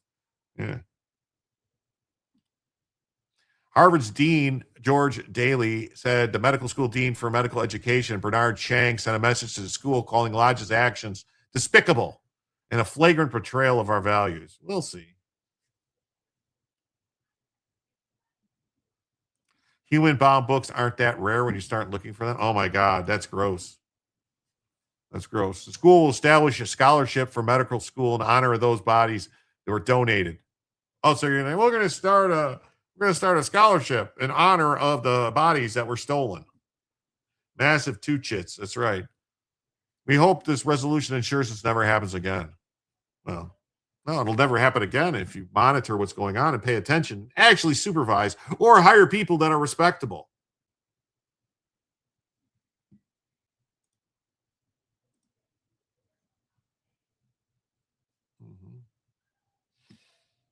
Harvard to pay $53 million to settle suit over selling donated corpses on black market. Well, Same thing here from Epoch Times. Harvard to pay donors, millions to family of donors. All right, next story we got here. Jimmy Gomez, a founder of the Congressional Dads Caucus, now accused of sexual assault. He's a demon rat, all right. Did I get the rant? No, I didn't get a rant. There was a rant. Thus we stand. Does this count as a like? Well, thank you, Just We Stand, for the 5. Thank you so much for the 5. Yes, that does count as a like. Thank you. It's a super like.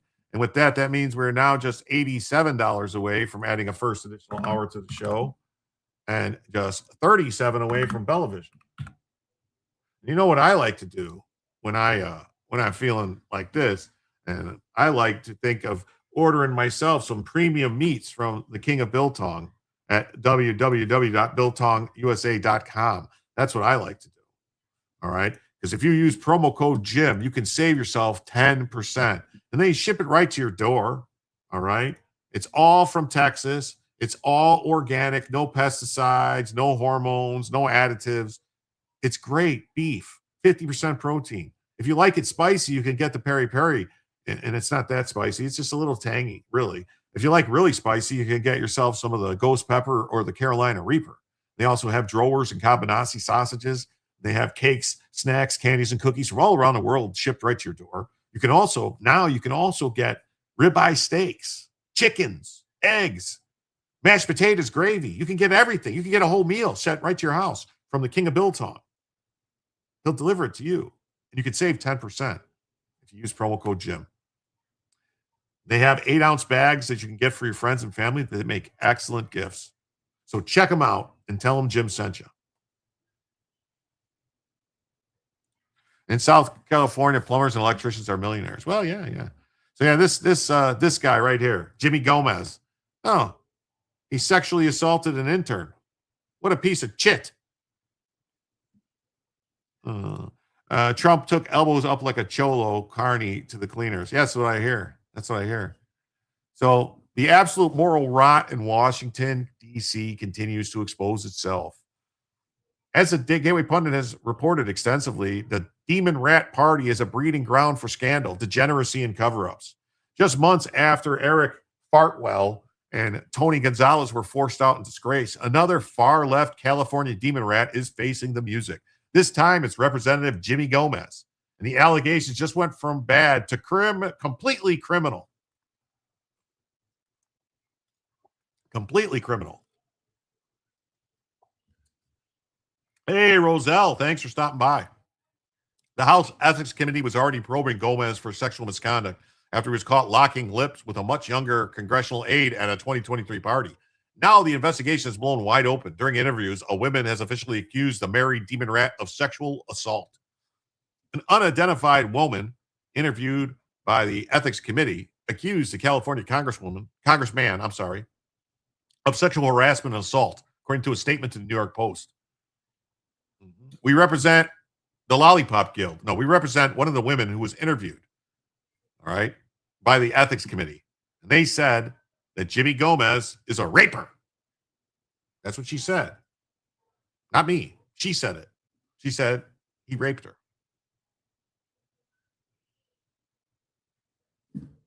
That's terrible. So, lawyer went further, calling the episode the latest example of brazen sexual misconduct by a member of Congress. It's weird, too, that Congress has this slush fund that they pay people out that they rape and molest. It's weird. And it's secret. Shh, no one can know the amount of the payouts. But they actually had to start a fund to pay out all the claims of sexual assault. So Jimmy Gomez says it was consensual. Everything was consensual. She wanted me to tie her up and beat her. I don't know. Just saying. Oh. The encounter occurred at a party hosted by Swalwell. Yes. Yep. And Gomez was a co-chair on Swalwell's campaign. It says Swalwell taught him everything he knows about raping.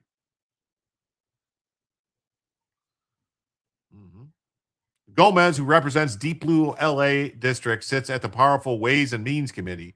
Well, that's what he does. He weighs what it means when a girlfriend, he's known for weighing what the meaning is when a girl says no.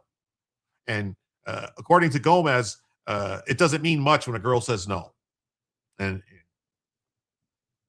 yes. Mm-hmm. Yep, Swalwell involved. What a shocker. Not definitely. Yeah, Swalwell got up more impersonal with Fang Gang than we were told. Yeah, no. Yeah, they lied. Of course they lied. They're Democrats. That's how you know they're lying. That's how you know they're lying, because they're Democrats. So Jimmy Gomez accused of sexual harassment and sexual assault by ethics committee witness. So the woman accused Jimmy Gomez of sexual assault, which is, let's be clear, sexual assault, that's rape. It's rape. It is. Hey, look at this. We got a 10 from Just Me. Says, what is it about California politicians jumping interns? Swalwell made bang bang with Fang. Yeah. Thank you so much, Jim. Thank you so much, Just Me. With that 10, folks, that means we are now, my bad, we are now just 77 away from adding a first additional hour and just 27 away from Bellavision. Thank you so much, everybody. I didn't realize I didn't have it running. Yesterday, I heard Fang had a friend named Bang Bang. Yeah, it could be. Problem with the Western world is only terrible people choose politics. Yeah, it is. It's terrible. It's terrible. So, Demon Rats on Capitol Hill believe Gomez may resign in the wake of the disclosures. Attorney Lisa Banks and Sarah Nesbitt slammed Gomez for publicly claiming the committee's only investigating consensual relationships. Yeah, politics leave their ethics at the door. We represent one of the women. Contrary to Gomez's assertions, his actions were not consensual. Not at all. Not consensual. Not at all consensual. Not at all. So the lawyers added just another example of brazen sexual misconduct by Congress. Yeah, it is. And none of them ever have any consequences. Yeah, the only consequences seem to be that they resign or they have to, withdraw from races. What's up, Spuds? Awesome to have you here. So Gomez with his wife, Mary Hodge. So Swalwell, Gomez, and Ruben Gallego were all buddies. They all hung around. They used to run around together, palling around, doing things. And guess what? They're all rapers. Mm-hmm. Mm-hmm.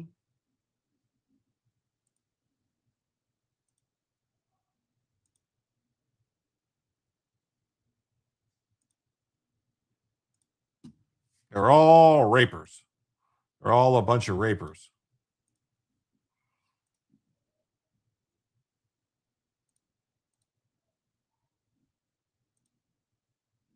This is bad news, man. Oh, look at this. Got a gifted membership from Carano. Thank you. Yep. That means we are now 71 away from adding a first additional hour and just 21 away from Bellavision.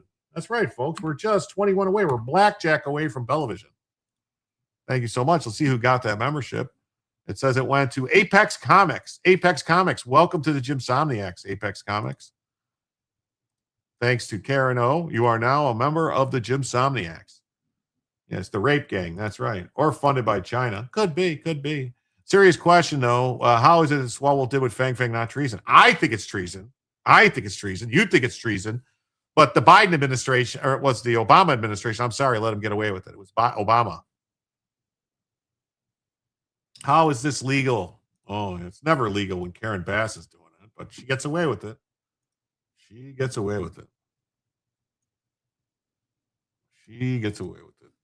So Gallego, we got Gallego has privately admitted to sleeping with house aides.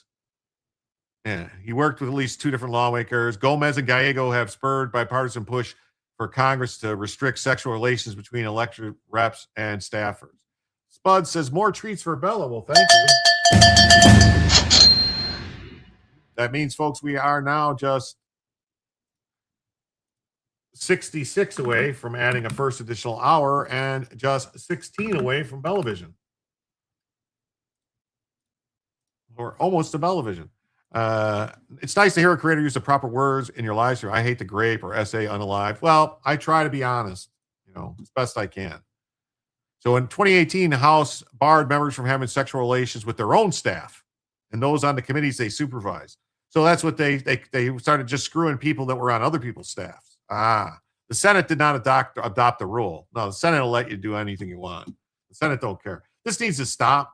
Obama FBI tried to recruit Fang Fang. Yeah, they tried to recruit Fang Fang. No, I think they just were trying to make sure that they went and warned Swalwell first, then they tried to recruit Fang Fang, and then she fled the country. What's this? Oh, aggravating update. Okay, we will get to that story, definitely. We will get to that story, definitely. So, yeah. This stuff needs all to stop. It really does. Really needs to stop. All right. We got this story. Ohio couple arrested for storming family's cruise cabin and attacking a 9-year-old child after being told to quiet down. Oh. Can anybody, do you guys want to make a wager on what this couple might look like? They were told to quiet down, and then they stormed and attacked a 9-year-old. Senate will do anything but vote on the SAVE Act. Oh, yes, they will. I'm reading the other news and find it funny how many anti-data center people screaming about power are the same ones pushing only electric cars. Yeah, I know. And here's the thing: who's paying for all this stuff about the data centers? It's China. China wants us not building data centers because they want to control AI in the future. So, hey, guys, if that's what whatever. I'm not saying I'm a big fan of data centers, but we can't let China control all the data centers in China. It's the CCP. That's right. It's the CCP. Recused. So let's rally, gang. We need more Bellavision. Yes, thank you. So Biden ignored Swalwell's treason. Of course. Can't the current DOJ file those charges now? I think the statute of limitations expired. Yes. I bet they're tan as hell. Let's see. My stepdaughter is 9. They would regret effing with her. Oh, you ain't kidding, man. Yes. Yes, I think you're right, Nathan. Let's see. Oh, there we go. Wow. What's that on his eye? Ugh. There's some kind of disease on his eye there. That looks gross. Another ugly example of America's collapsing standards of public behavior unfolded aboard a cruise ship in Florida.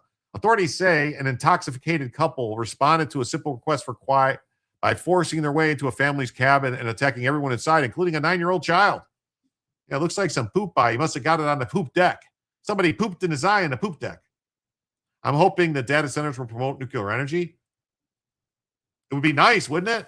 I mean, instead of they're building these giant gas turbine things to power them, and that's just going to cause all of our electricity rates to go up anyway because they're going to be using more natural gas, and that's going to drive up everyone else's costs. Even if they're paying for it themselves, it's still going to cause more demand for natural gas, which is going to cause the prices to go up. I bet I know the cruise line, Carnival. Yeah. So it says Gannon Jaycox and his girlfriend, Brooklyn Hicks, were arrested Saturday evening at Port Canaveral after the ship docked. So the details are laid out in a Facebook post. According to them, they were argued loudly after taking advantage of adult beverages. One of the victims asked them to quiet down a bit. They didn't like the request, so they started recording and told Hicks to beat him up. The pair then pushed their way into the victim's cabin where the 9-year-old child was. A fight broke out. As the fight ensued, he hit all 3 people, including the child, and Hicks was just swinging, hoping one would land. Cruise ships are following the same trend as American real estate. You got to pay more money to get away from those people. Sure, some of us could try and fix her. Oh, I saw this one. Someone else shared it with me. I didn't pull it up. We'll see if we make it there. I'll put it to the side.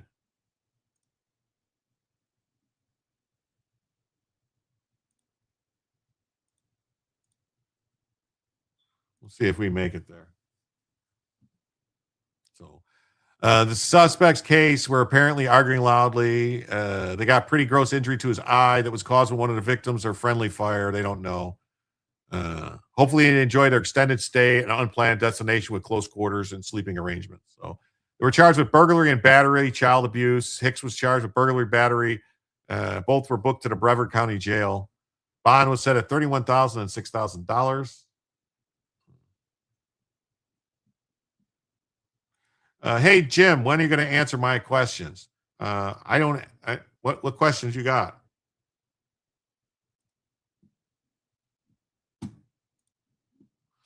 So, yeah.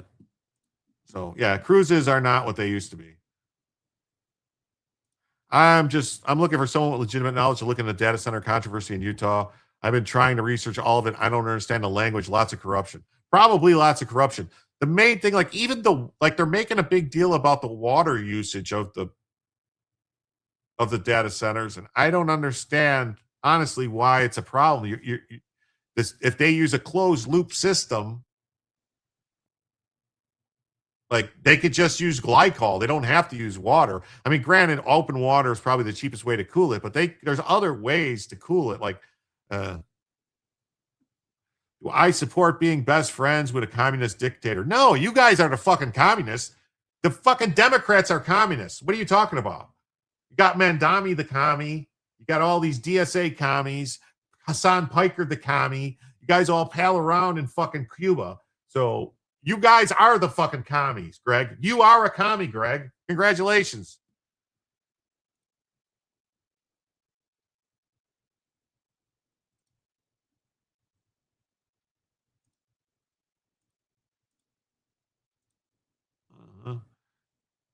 Data centers should use nuclear energy. Yeah, they should.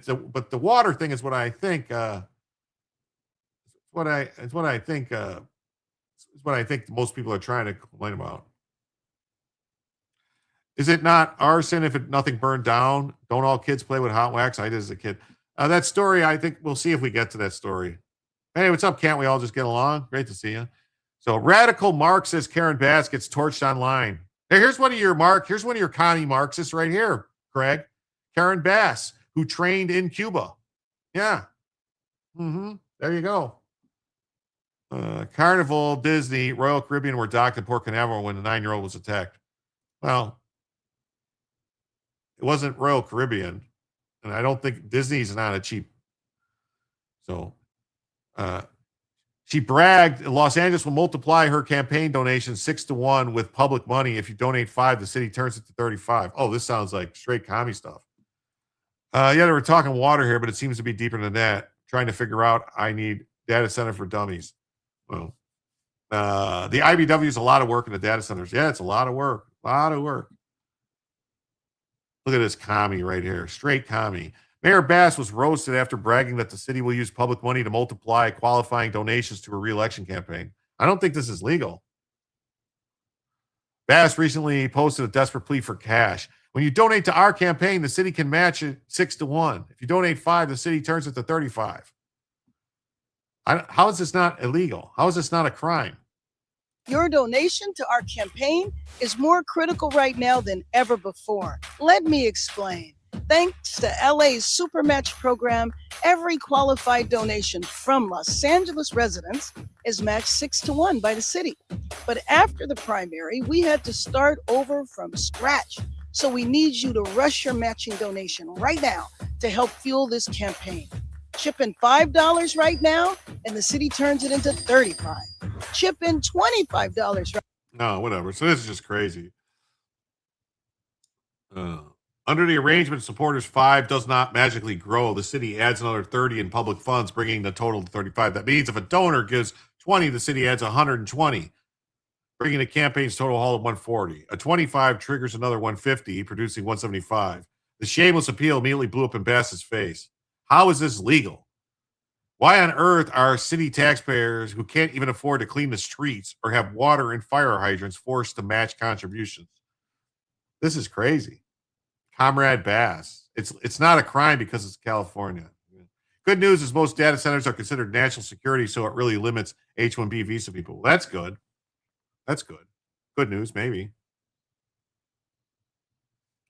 Please hit the like. Please subscribe. I know it's a lot to ask. It's so hard to hit the like button.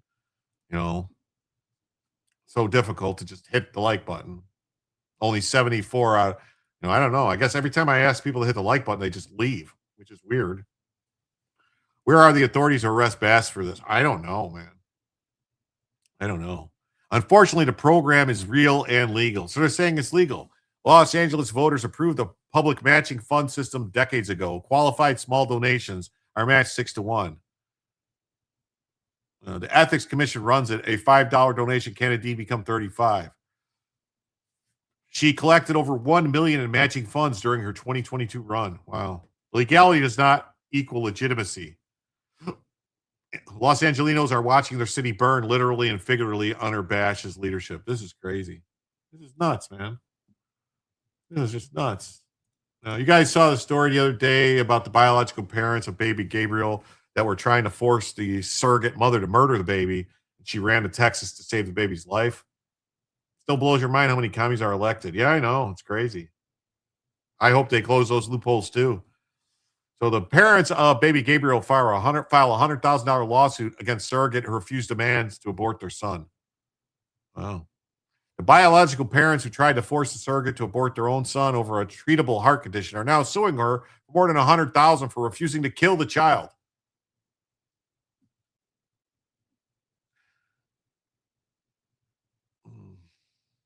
This woman risked everything just to try to save this baby's life. She fled to Texas, where she gave birth on August 12th. Texas AG Ken Paxton intervened with emergency orders to ensure life-sustaining care. So the biological parents later gained temporary physical custody while the infant undergoes medical treatment. Yet they have turned around and filed a countersuit accusing West of breaching their agreement by not killing the baby. According to the lawsuit obtained by TMZ, they claim West violated the surrogacy contract, which paid her $60,000 and included a provision allowing them to demand abortion if fetal issues arose. By refusing their order to abort and instead traveling to Texas so she could be recognized as the birth mother, they are seeking over $100,000 in damages plus unspecified sums for what they call her malicious, outrageous conduct. Oh, this is going to be like, did they file this in California? Because she should have it moved to Texas. This case will help Paxton beat Tiny Rinko. I hope so. Go Paxton. This is a crazy story. Yes, crazy story. Every life matters. No woman should be forced to end the life of a baby she's carrying. Her attorney has emphasized that the biological parents stopped all payments after she declined the abortion. She's prepared for a legal battle, potentially to the Supreme Court. Reproductive law experts note that West faces an uphill climb under standard surrogacy frameworks, but the case has already sparked national debate over the ethics of forcing abortion through contract. Yeah, I don't understand. I don't get it. What's wrong with the people watching but refusing to give it a like? It's so easy. Yeah, I mean, we had 300 people watching. We only got 70 likes. It's crazy. It is. I don't know. I appreciate everybody here, but just hit the like button. Maybe some other people will come. I don't know. The parents appeared to opt for palliative care that would allow the newborn to die. They just wanted to let the baby die. Now, even as the child they once sought to abort fights for life and specialized care, they're demanding financial punishment for the woman who saved them. This is crazy. Like, at some point, someone's got to make some sense. Hey, good afternoon. Great to see you, Charvon. I hear David Rubin had the same clause for his kids he purchased. Probably. I wasn't even here for the last hour, but I hit the like button when we ran it. Well, thank you, James R. Thank you. Thank you. I appreciate it.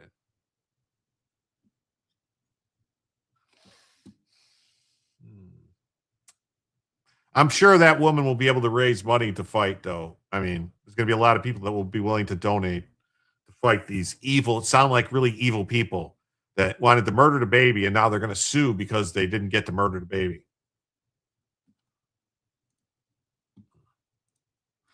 United States warns Siemens, hey, wait a minute. Siemens devices can be hacked amid fears that Iran is breaching water plants. Siemens, German company. U.S. Siemens warning comes amid widespread cyber incidents in recent weeks. Several U.S. government agencies warned that unidentified hackers are trying to breach devices made by Siemens that are used to monitor and operate water facilities and other critical infrastructure systems, according to a cybersecurity advisory published on August 19th, which is today. The warning comes amid widespread cyber incidents targeting local water systems in multiple states in recent weeks, in attacks that cybersecurity experts suspect are linked to Iranistan. The advisory describes an active threat to all Siemens S7 series programmable logic controllers, which are known as PLCs, across multiple critical infrastructure sectors, including manufacturing, energy, water, wastewater, chemical, food, and agricultural facilities. According to the warning issued by the National Security Agency, the FBI, the Department of Energy, the EPA, and the Department of Homeland Security Cyber Division, CISA, depending on certain specific circumstances, compromise of these devices could lead to disruption of critical processes, safety incidents, downtime, or equipment damage.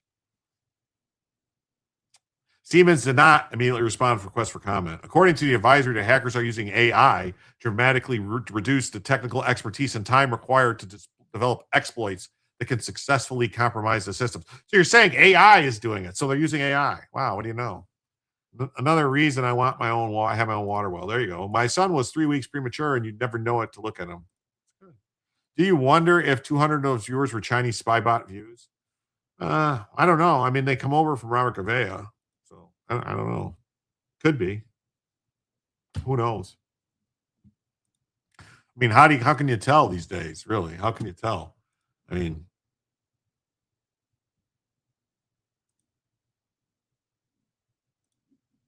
CISA warned on July 30th of a significant increase in hackers targeting PLCs following a July 22nd warning of Iranian-affiliated hackers exploiting such devices by Siemens, Rockwell, and Schneider.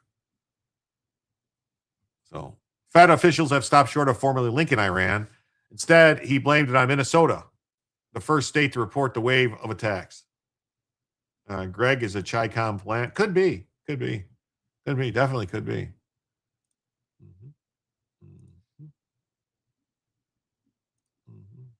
CNBC says, U.S. warns Siemens devices can be hacked amid fears Iran is breaching water plants. So, I think we read the whole story.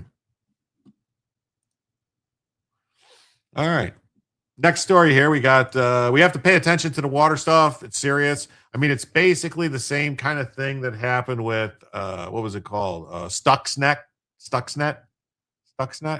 Yeah, Stuxnet. It was the virus that got implanted that basically caused the controllers to go haywire. So it seems like maybe they're doing the same stuff to us. Hey, Rob did move to DC, so we may be bots and not know it. You may be. You're all big bots. So next story here, we got Trump announces 3-day delay to the 50% tariff on Canadian imports. Says U.S. and northern neighbor have a deal. Yeah, so it looks like Carney. Control work is fun. Nothing like trying to pull 72 wires at once. Yeah, but I mean, they're usually small wires. They're usually like 22 gauge or 20. You know, they're usually small wires. 18 would be like the largest for control. You get like 22 gauge or 28 gauge, something like that. So Trump says, I paused the 50% tariff against Canada. We're scheduled to go into effect tomorrow for 3 days while we work out the deal. One of my granddaughters was born at 24 weeks, 17 years old. She's just as normal and productive, intelligent as any other 17-year-old. The people wanting to murder their baby are sticks, and you hate them. Yes, screw them. Okay, UFO time for me. I'll take care and be safe out there. Well, thanks, Dog Digger. Thanks for coming by. Thanks for holding down the fort. Thank you. Okay, USA. So the great Keystone XL pipeline, long alone killed by Sleepy Joe Biden, may be awoken from the grave. That's what Trump said. Wow. Keystone out of the ground, next to be cracked tombstone reading buried by Biden. The announcement came fewer than 2 hours before the new duties were set to take effect.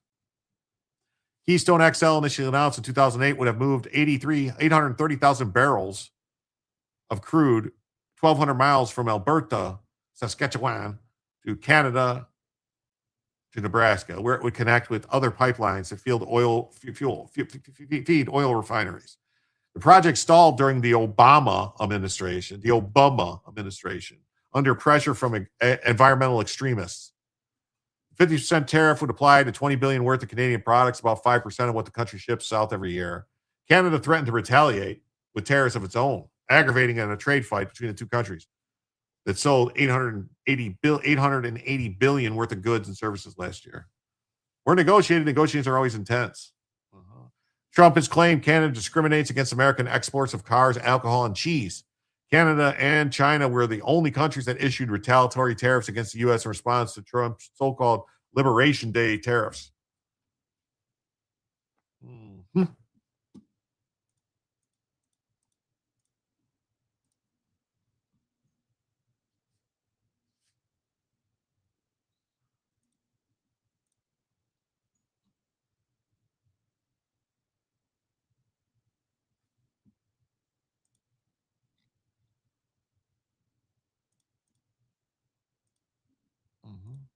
This says Trump and Canada have a deal. Obama still sucks. Yes, he does.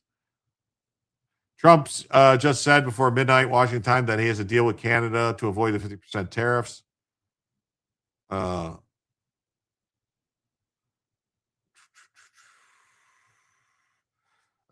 there's a deal until there isn't, or until the deal becomes a different deal. You want first dibs on Canadian natural resources in the interest of collective security. That's like telling a woman that she must date you and not date anyone else because you're the safest choice. Well, the U.S. is demanding a right of first refusal on Canadian critical mineral, that Canada complete its purchase of the F-35 jets, that Ottawa buy U.S. tech such as radar as part of joining Trump's planned Golden Dome missile system, and that Washington receives some guarantee on future supplies of oil and gas. I mean, what do they want to give it to China? They want to sell it all to fucking China? You want all that in exchange for holding Canadian hockey sticks and booze hostage. No wonder Canadians are willing to wait out the drama. In fact, this entire charade has made Canada more unified and stronger than ever. Oh, okay. Well, it seems like they caved, dude. Trump's desire for Canadian assets and the frustration over being denied is repeatedly exhibited by Ambassador of Ottawa, Peter Hoekstra. Hoekstra himself has been linked to voter ID app used by separatist movement, which has also met with Trump's officials and Canadian petition on the parliamentary websites. So, and buying Canadian or anything but American has become a widespread activist movement. Well, good for them then. Fuck them. If they, you know what, let them fucking become China then. Then we'll just invade them and kick China out and make it part of the U.S. Who the fuck these Canadians think they are? So,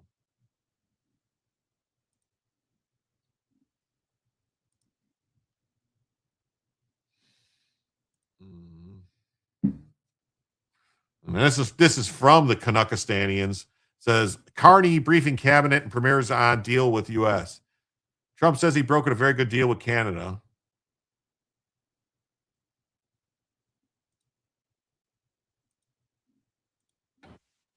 It is something, because we started hearing Canadians talking about these travel boycotts and not wanting to buy American products. It feels like certainly more than a year ago, and it still appears to be going strong, certainly based on the emails we're receiving. And let me start by reading one from Charlotte Cawley, who writes, unfortunately, the damage is irreparable. It's going to take generations, if ever, to repair our relationship with the U.S. Trust is completely gone out the window. I'm done. And Mike Fannis from Ottawa writes, we will continue to boycott U.S. travel, U.S. alcohol, and U.S. products. Oh, good. Don't come here then. Who gives a shit? We don't need you here anyway. We got enough people coming here and fucking clogging us up. Holy shit. Traffic sucks as it is. Stay the fuck up there in the frozen tundra. Canuckistanis.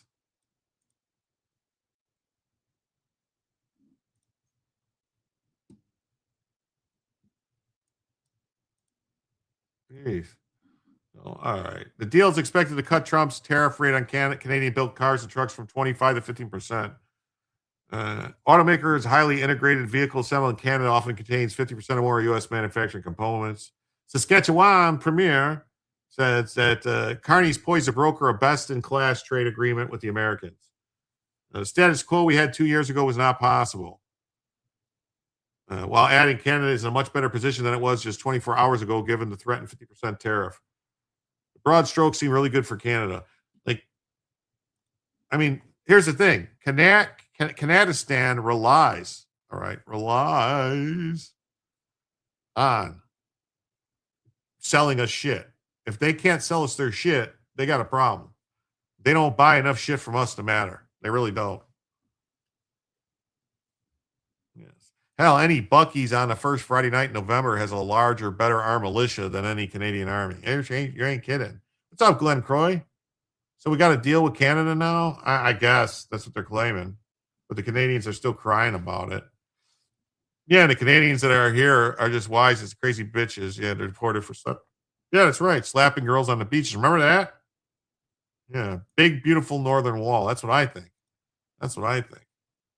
That's what I think. That is what I think.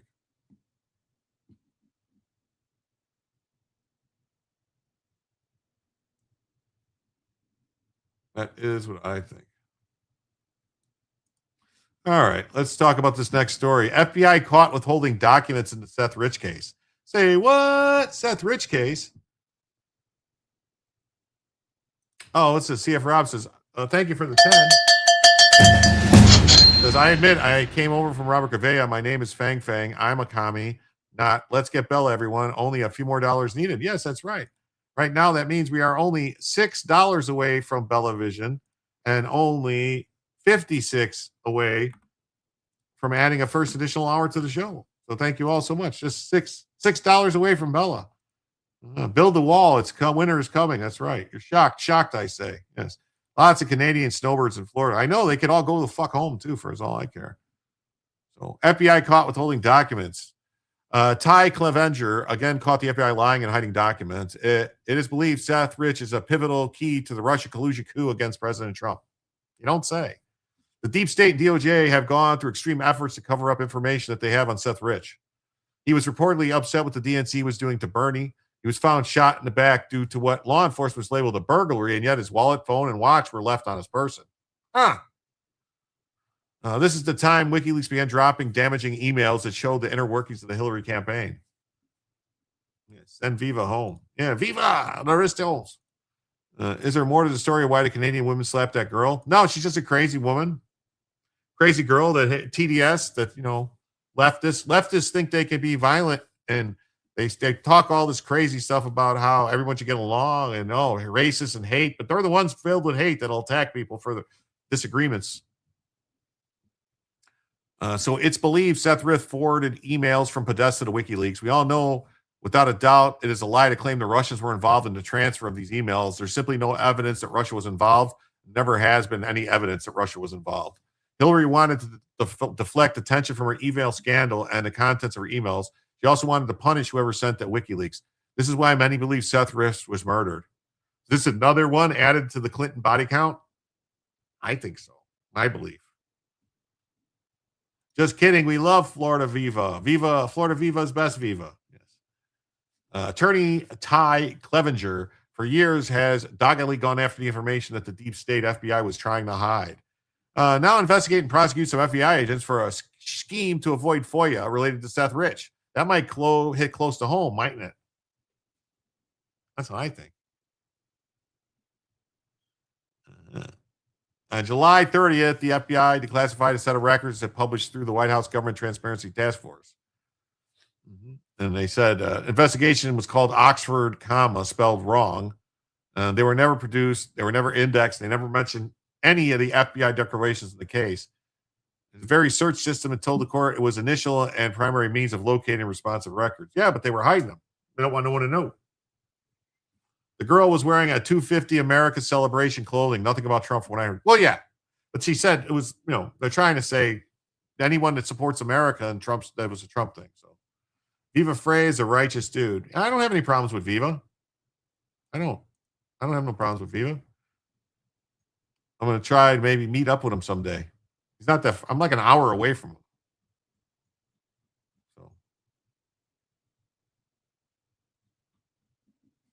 Take over Canada and send all the commie Americans up there to make it a commie gulag. Not a bad idea. It could be like our Siberia. All right. Now we're going to jump into the next story. It says, relative of James Comey sent a blistering text. I stopped watching Viva because of Barnes. Barnes is a moron. Yeah, I'll watch Viva when it's just Viva. We have yet to get any info on Seth Rich shooting and death. Yeah, I know.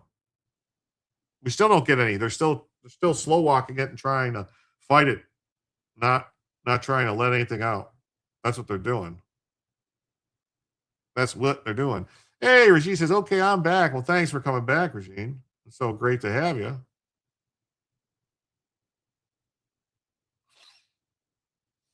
So happy.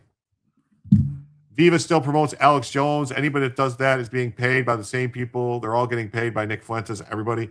I think the stuff, the way Alex Jones just all of a sudden started attacking Tim Pool, I don't know, man. That's weird.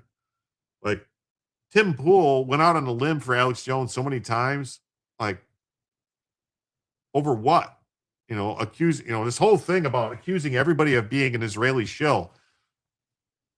That shit's going to get old fast. Like, they're destroying, like, these people just are, man, a lot of them are basically doing everything possible to help the commies win. They're helping the commies win. No problem. Yeah, and then Barnes attacked Tim for no reason too. Yeah, it's weird, isn't it? Viva loves Alex Jones. So, according to a new exhibit at the criminal case with James Comey, his wife Patricia received a text from a family member for posting a call for violence against Trump. Paul Sperry said, "I held my tongue for a long time, but this just can't do it anymore. You guys have literally gone off the deep end of years of your TPS. 8647 is a call for violence, no matter how you spin it. You should be ashamed of yourselves." Wow. I'm hearing also that in one of Alex Jones this week was promoting all the Democrat socialists against Trump. Yeah. Like, I don't know. Did somebody, like, this is the question.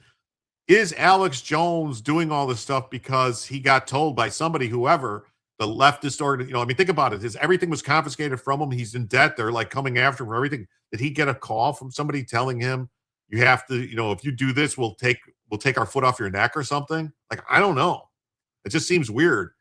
Wow, he's all of a sudden now he's siding with the people that ruined his fucking life, destroyed his business. That's who he's siding with.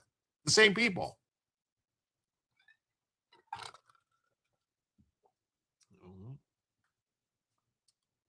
Seems crazy to me. Seems crazy. So, FBI affidavit for search warrant and Comey's presidential case threat reveals that Comey's wife sent a Google screenshot of a definition of 86 2 minutes before Comey posted the threat against Trump, indicating some forethought that it could be construed as a threat. Yeah, they're seeing reports, too, that he knew what 86 was from... on yours, it says 88 likes. Well, could be somebody offering to help with his bill. Could be somebody offering to help pay off some debt, straighten his debt out, forgive his debt. Who knows? Notice all the people that are turning, they have big lawsuits. Tucker has one. Alex has one. Yeah, Candace Owens is being sued by Macrons and all that. Seems interesting.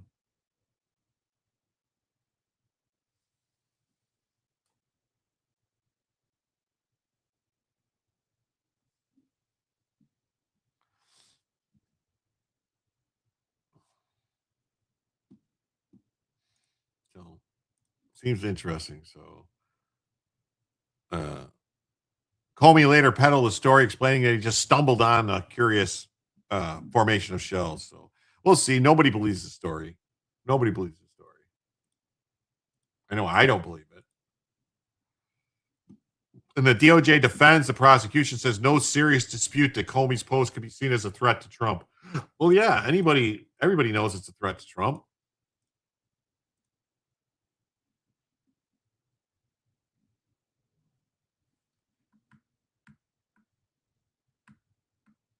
Everybody knows it's a threat to Trump. It's not like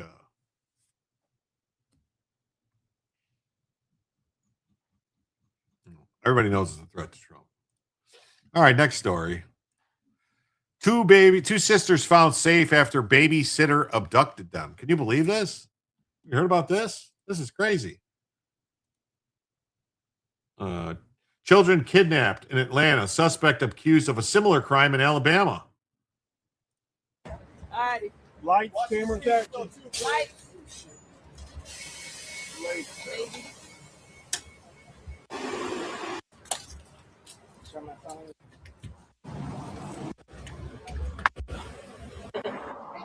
good? You good? You good?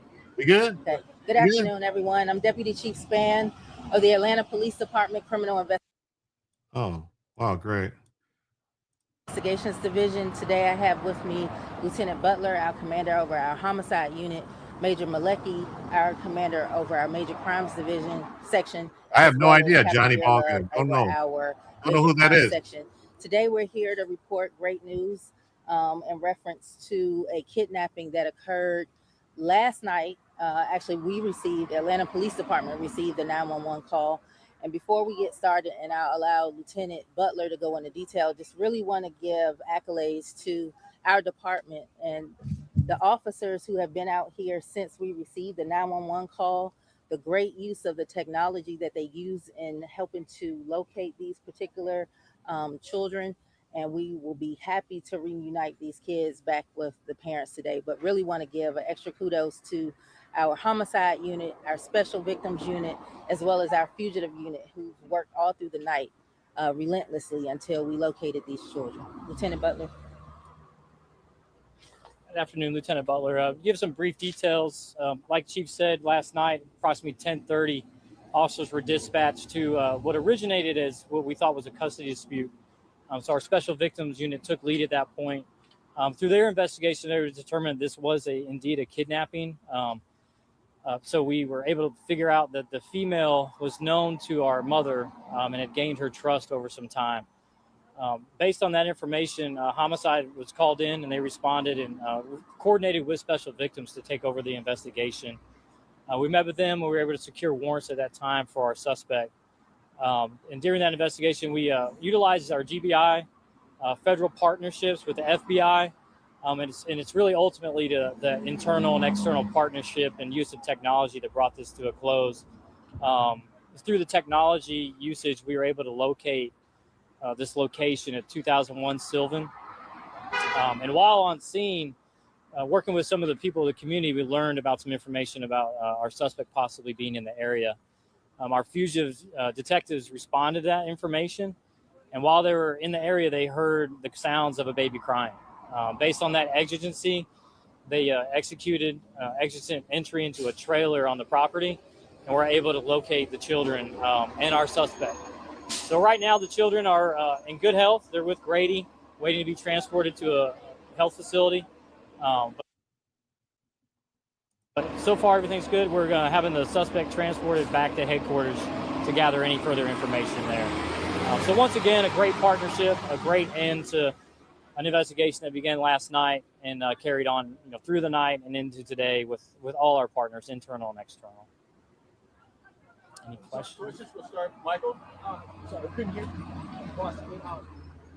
said that the suspect was found here in Atlanta. That's correct. Fugitive was able to apprehend her on scene. The mother says that there is a couple of cases out of Alabama where this mother's known for going online, gaining people's trust. Do you have any information, or do you know if she's suspects in any other cases? So and that's how we got some of the information, which all had to be verified, which takes time. It does show that she was from Alabama, and she had a previous case approximately 5 years ago involving a case of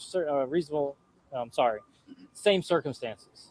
And we're able to hear a baby crying from that trailer. And at that point, they made entry into the trailer and were able to locate the children. So it's on property. It's a private trailer.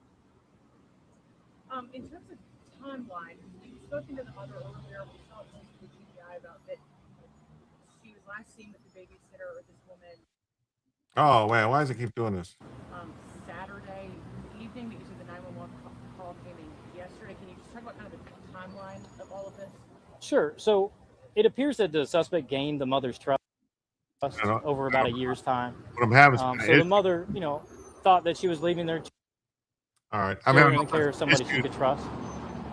She'd gone out, and then there was some information that the suspect gave, alluding to the fact that she was. I don't know. I'm having issues with this. So the suspect, Lakeisha Brown, is in custody. Police say they located her trailer in a 2000 block of Sylvan Road. Police say they used technology to help with locate the suspect. So Anyone with more information, please contact them. She was a babysitter. They identified her driving a white Ford F-350 with an Alabama tag. Last seen, and they issued an ammo alert, and they caught him and rushed. What's up, Ken Krause? Good to see you. So, babysitter caught kidnapping 2 girls. Police in Georgia. Oh, what the hell? What is going on, Fox? They arrested a babysitter. They kidnapped 2 girls. Zola Cooper and Nora Cooper are 4 and 11 months old, 4 years old and 11 months old, abducted by Lakeisha Brown. They were considered to be in extreme danger. They gained the trust of the girl's mother, agreed to babysit them while the mom went to dinner. Girl's mother reported them missing at 10:30 p.m. She left the children in Brown's care at 6. So by Monday, the police were able to locate the girls using technology that pointed them to Sylvan Road area. Once they arrived, they heard the crying kids and they found them. So that's good news. That's good news that they got that they found the kids. That's really good news. All right. And then we got this story here. 15,000 cases of the parasite that causes diarrhea in the U.S. Now, I covered this story specifically. You could click on the YouTube logo to play it straight from YouTube. Yeah, well, whatever. It doesn't really seem like there was a lot of stuff about it because this actually affected me last week, this parasite. So more than 15,000 cases of disease caused by a parasite from contaminated produce has been recorded in the U.S. 15,716 cases, an increase of 1,800 from the week before. The cases have been in Illinois, Indiana, Michigan, half the cases, Michigan, North Carolina, Ohio. 888 people have been hospitalized. 47 states, including D.C., have reported cases. The true number of people sick is likely higher because some people recover without medical care, like me. I didn't really have an issue. You know, I was fine. I went to the doctor today. Actually, I had a doctor's appointment, and everything was fine. Too bad I'm racist, or I would feel really bad for these little girls. Yeah, me too. I'm super duper, feel bad for them. Yeah, Taylor Farms recalls products with jalapenos over salmonella. Yeah. So another 11,000 cases are pending laboratory confirmation. So cyclosporiasis is caused by a parasite called cyclospora, which is present in food or water contaminated with feces. So they're shitting on the lettuce and then selling it to us. What do you know? They're shitting on the lettuce. We got shit lettuce causing us to have shits. So doctors recommended staying hydrated. So they can cyclospores can occur each year, usually in the late spring and summer. Cases soar this year. FDA said lettuce came from Taylor Farms and recalled the lettuce from Mexico. Anybody want to bet tech Atlanta used was flock cameras? Probably. They're just not announcing it. Probably. So Michigan reported more cases than any other state. Past cyclospores have been contaminated produce such as raspberries and basil. Authorities have not yet identified the source of 6 other clusters. Well, it's probably the other business that got them, the jalapenos and stuff. So probably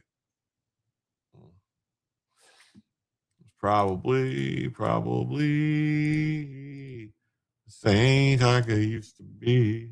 It isn't just the lettuce, it's everything they pick. Yeah, it's everything. Taco Bell had problems, and then other stuff.